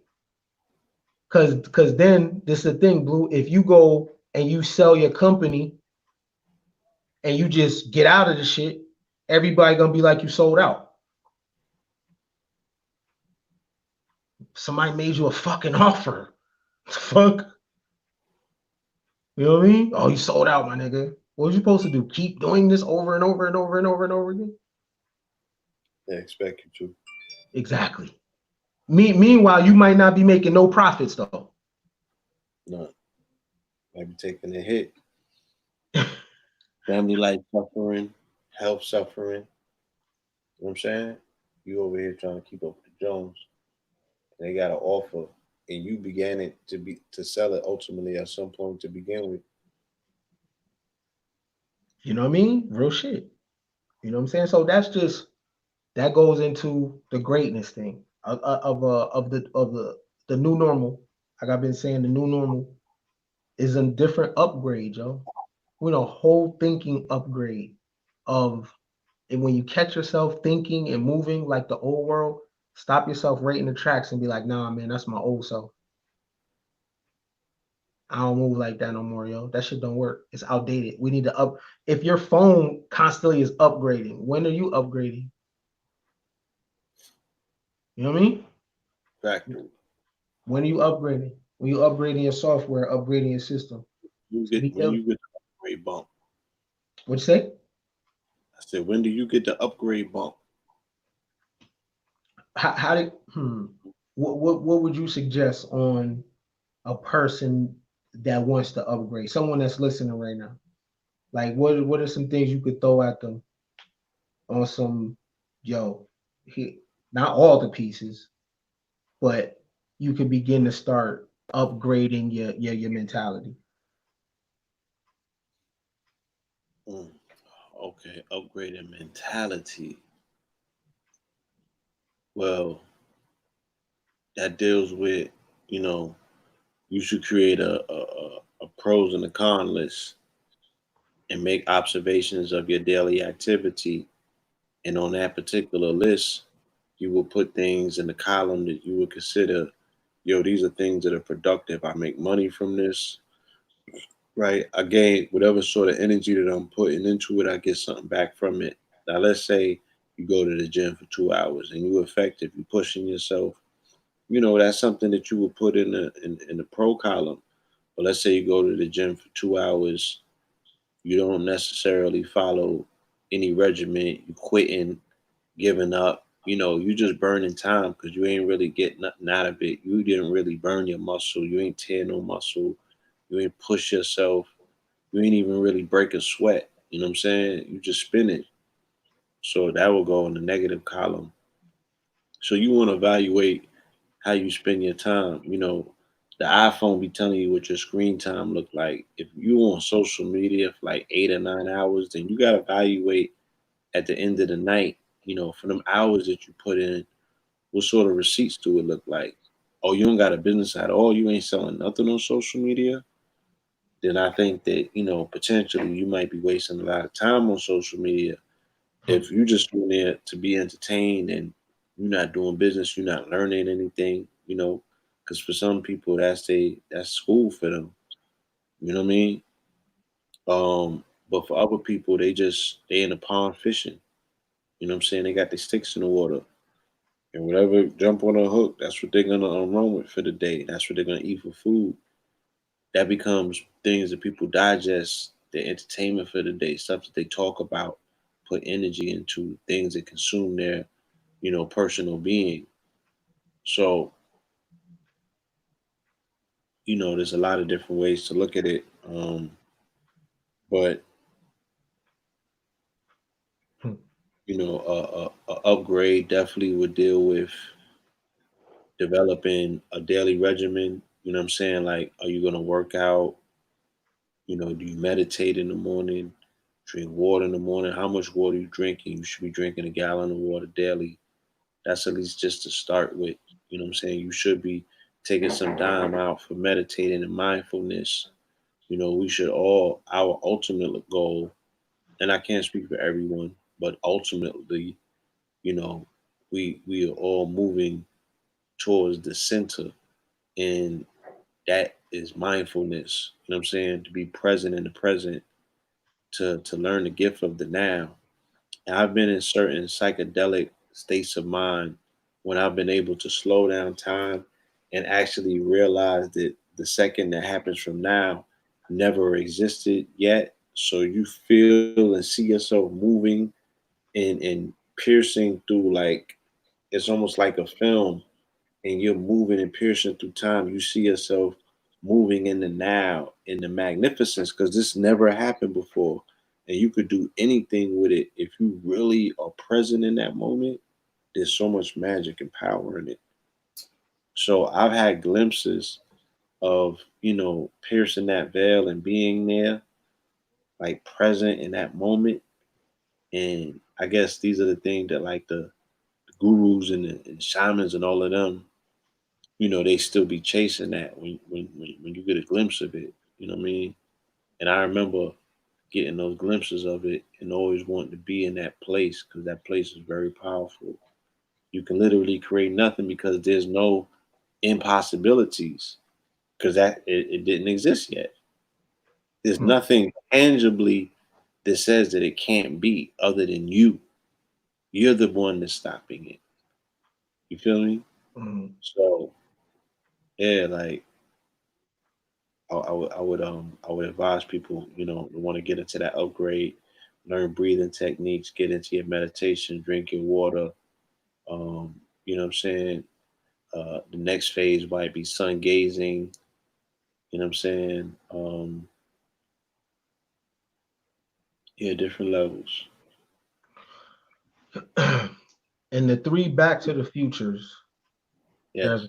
and there's a character in there that they track, and it's the tannins, right? Right. The tannin bloodline.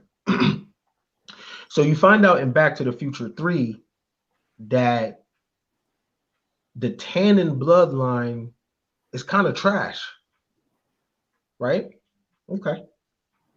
So the tannin, that's Biff for everybody, right?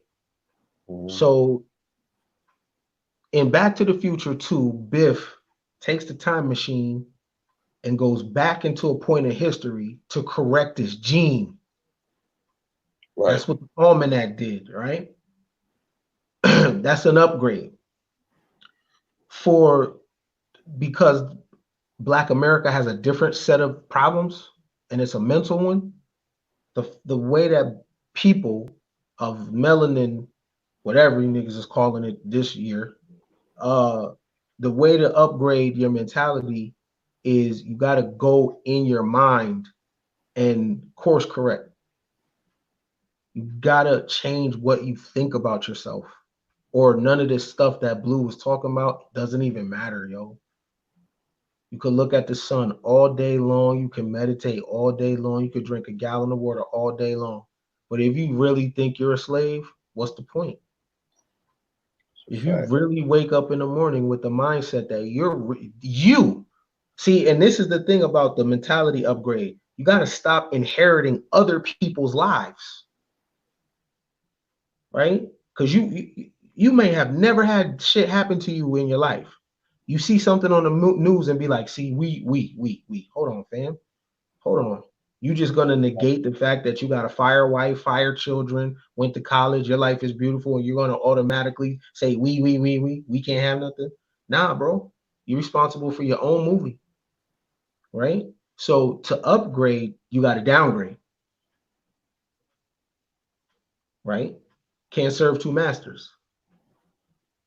So to upgrade your mentality, you gotta have unshakable belief in yourself.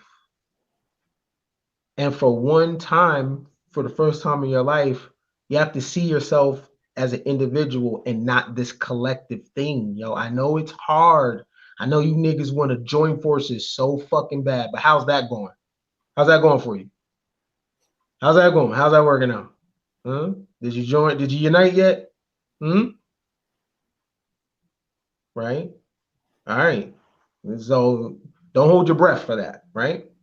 So to upgrade, you got to downgrade. To put something down, you got to what? Pick something up. You got to put something down to pick something up. You got to put a mind frame down so you can pick up a new one. You know what I'm saying? You got to lay yourself down so you can pick up your new and improved self. Because life is post corona and there's a new improved self for you, a new self, a new skin. If everything in nature sheds, if everything goes to transformation and a metamorphosis, what's up with you? What do you guys think alchemy is? When you hear stories and folk tales about the philosopher's stone turning base metals into gold, what do you guys think that is? Right? The base metal is representing something old, and the gold is representing something new. That you got the ability to stop right where you at, shift, and take out thoughts that don't work for you. That's the only way you're going to move forward. And what the media is doing right now is it's trying to program old thoughts in you. It's trying to trigger you, right? If it's not Donald Trump, it's Bill Gates. Is if you catch yourself finding a new boogeyman, which is your God, stop it, yo. Let me tell you something. Bill Gates ain't got shit to do with your life. That nigga doing him. Them crackers that shot the dude in Georgia, ain't shit got to do with you. It don't, unless you want it. And now that's your frequency now, right? So in Pennsylvania, they got the Amish people and the horses. They got these things on them. If it's not in this right here, like Book of Eli said, it's not your concern, yo. Stay on the path, yo. Stay on the path. If on the path, the things you see are within here, then you know it's part of your story.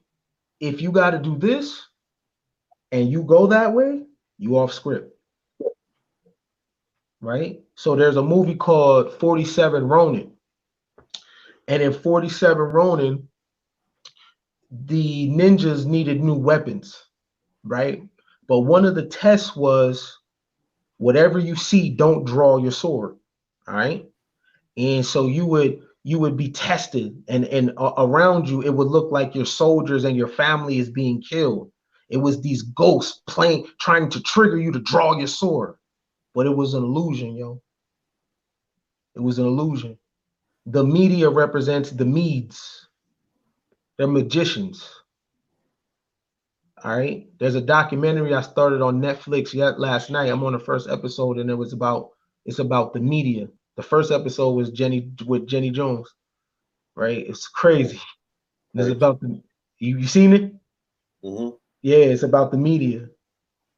All right. And understand your way of feeling about everything is totally media driven. Those are not even your real emotions, man. Right? So to upgrade, you got to downgrade.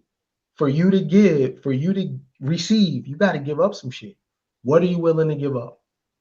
Right? So if we could do a visual before we go, we at the 2 hour mark, we could do a visualization exercise. So if we all just close your eyes, real shit, and if you went through your mind and just look at things that have labels on them. All right. So over there is depression. That's a thought. Grab that, take it out of your bag, right? You got a shopping bag, right? So you want to put good shit in your bag, but you got to take stuff out. So there goes depression right there. All right, there goes your feelings about your father not showing up for you. You can't do nothing about that. You got to take that ideal out, okay? You seen your mom, she used to get high, whatever that is, you got to grab that and take it out. All right, you know what? You might have been the ugly duckling in school, but look at you now, though. So go ahead and take that ideal out that you was not good enough in high school, or you didn't make the cheerleading team, or you was a teen mom and everybody has some slick to shit to say. All right, so go ahead and take that out. Or you was a straight up whore. Straight up whore, you fucking suck all crazy. It's all good. Don't worry though. Don't worry. Go ahead and reverse that shit. Take that shit out, right? And in your bag, put in your bag everything you want. You want to get paid? Put that in your bag. Now that's what you carrying around, right? You want to travel, you want friends, you want a new life. Put all that stuff in your bag. But before you put the new stuff in the bag, you gotta get rid of the old shit.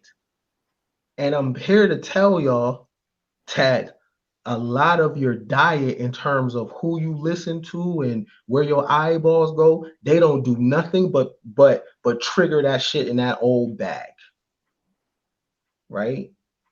I want to trigger the shit that you want to put in your new bag. So come to my store, right? Come to the Ken Billion store. Because in this store right here, I got confidence. Here you go. Boom. I got self-esteem. Here you go. Boom. I got purpose. Here you go. Boom. Right? I got friends for you. Here you go. Boom. I got smiles and shit for you. Here, put all that in your bag, right? There goes purpose in your bag, right? There goes success in your bag, thriving in your bag. There goes an enthusiasm in your bag. positive attitude in your bag, networking skills in your bag. Oh, what? Hold on, you got to lift weights because your bag finna be heavy. I ain't done. Let me go to the back because I got storage shit for you. Yeah, let me get the shit I got reserved on you. Right? I got the ability to be on time. Put that in your Put bag. that in your bag. You know what I'm saying? Oh, more? Yeah, I got a whole store load. You know what I'm saying? Put all this shit in your bag, right? You being seen. The world don't even know you exist. I got that in your bag. I got passport stamps in your bag, right? By the time you leave my store, you all fire you can use. You know what I'm saying? You gotta put something down and pick something up. Now, moving from here, if life ain't working out for you, it's because you went back to the old shit and you started. Don't let me catch you digging in the trash. Yo, where that depression at? Oh, I'm scared. Where that stress at? Ugh. Don't be a dumpster diver. Let me catch your ass in that garbage digging for shit.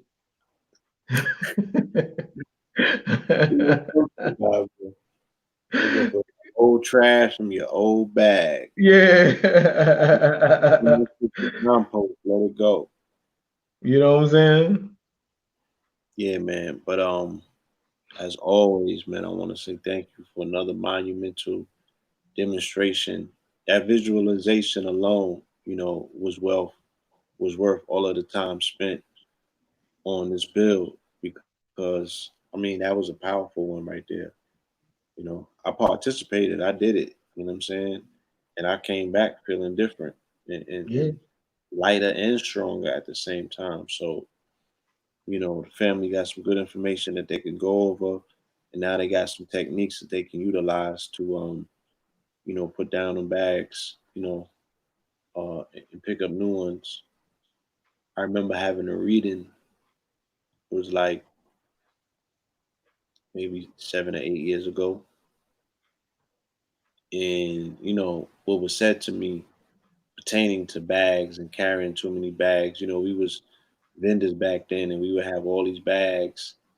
You know what I'm saying? But it was inclusive of the unpacked information. It was inclusive of different baggages from different parts of layers of our lives that we haven't let go of, relationships, shit that you just dredging and dragging along with you and just weighing you down. And he said something similar, that helped at the time. Feel me? So me hearing you come with this particular message to the people in that visualization, I know that that's definitely something that's gonna help somebody who's looking to get to the bottom of their bag. And they could do it anytime, Blue. That's the cool thing about it. They can do it anytime. And we all got trials and tribulations, and then you just look at your life and say, you know what? I'm on a journey, right? I got a book bag. Is what I'm dealing with now, is it conducive to where I'm going? Right? I'm in this relationship, it's not working. It's in the bag, it's weighing me down, it's fucking me up. You know what I'm saying? Got me hunched over. You know what I'm saying? Is what I'm doing. What's the bottom line? That's what one thing I didn't mention. You got to have a bottom line. What is your bottom line? And that's how you know you govern. That's how you move within your life. So the things that I was sharing, the things about I was kind of sharing my bottom line. So for my bottom line, I need confidence. For my bottom line, my self-esteem has to be high. For my bottom line, I can't fuck with depression or stress.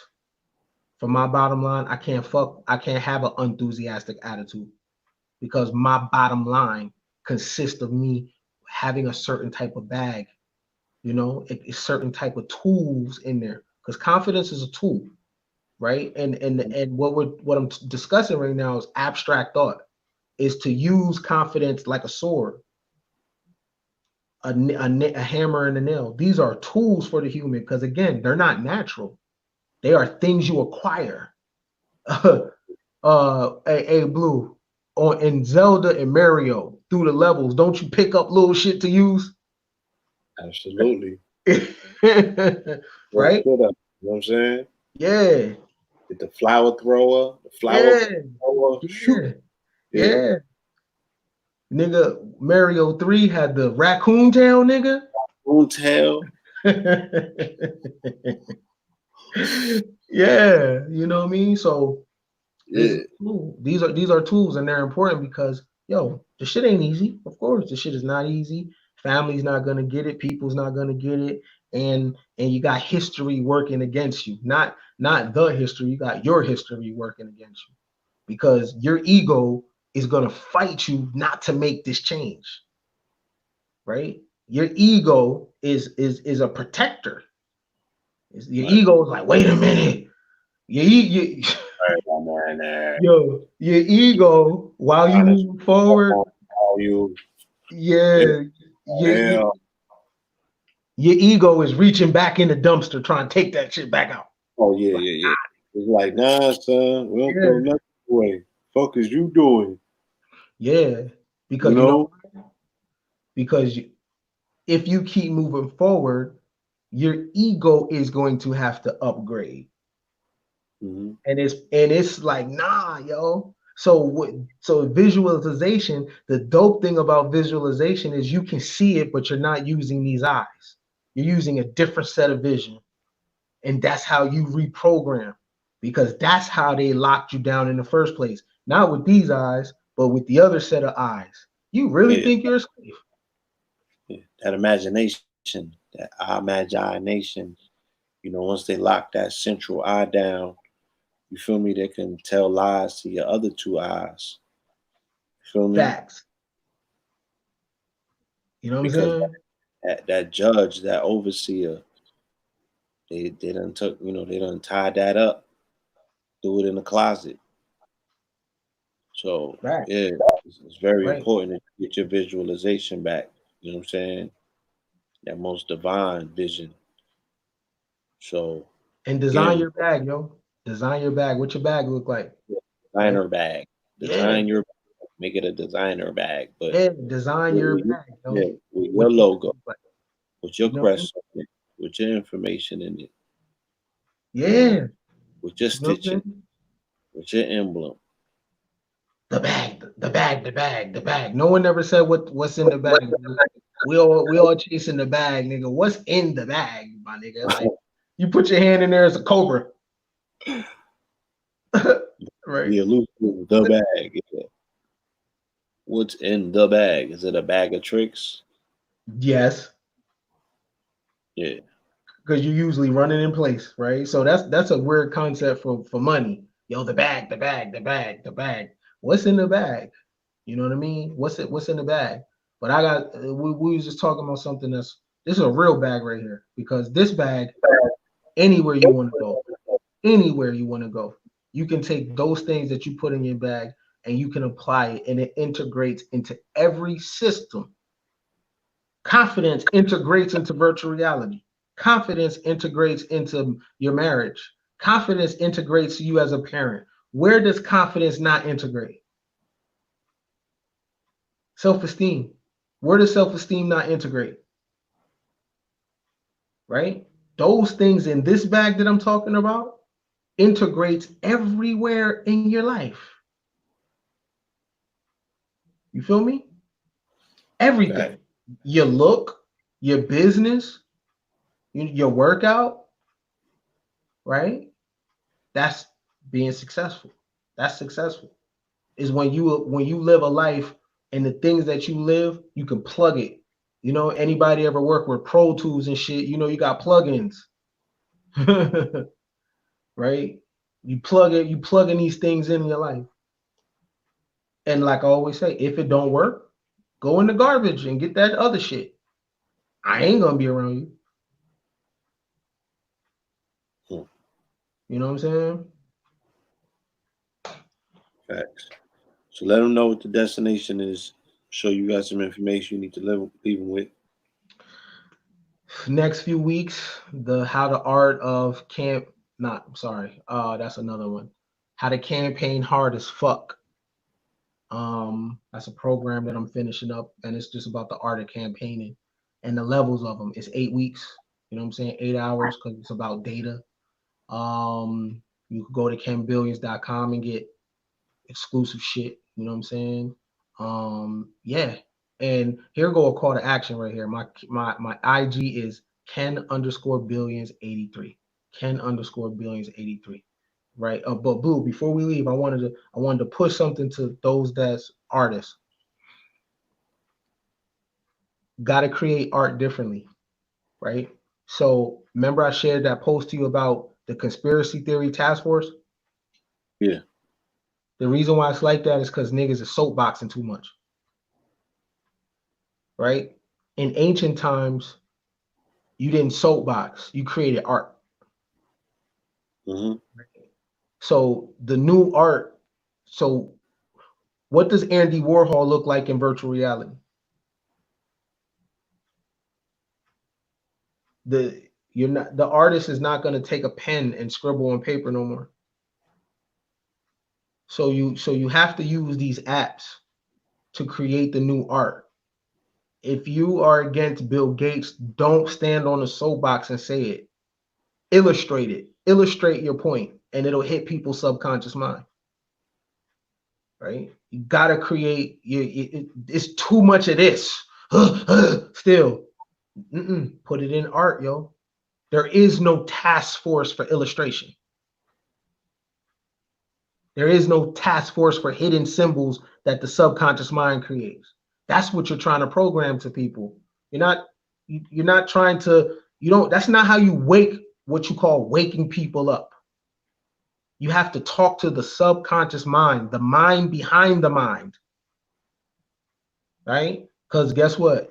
Dr. Sebi information is out and niggas still go to goddamn McDonald's. And they so-called woke. Why? Because the subconscious mind ain't changed. So if you really want to have an effect on the people, you got to create art differently in a manner that it'll affect the subconscious mind, the mind behind the mind. Pictures, blinking,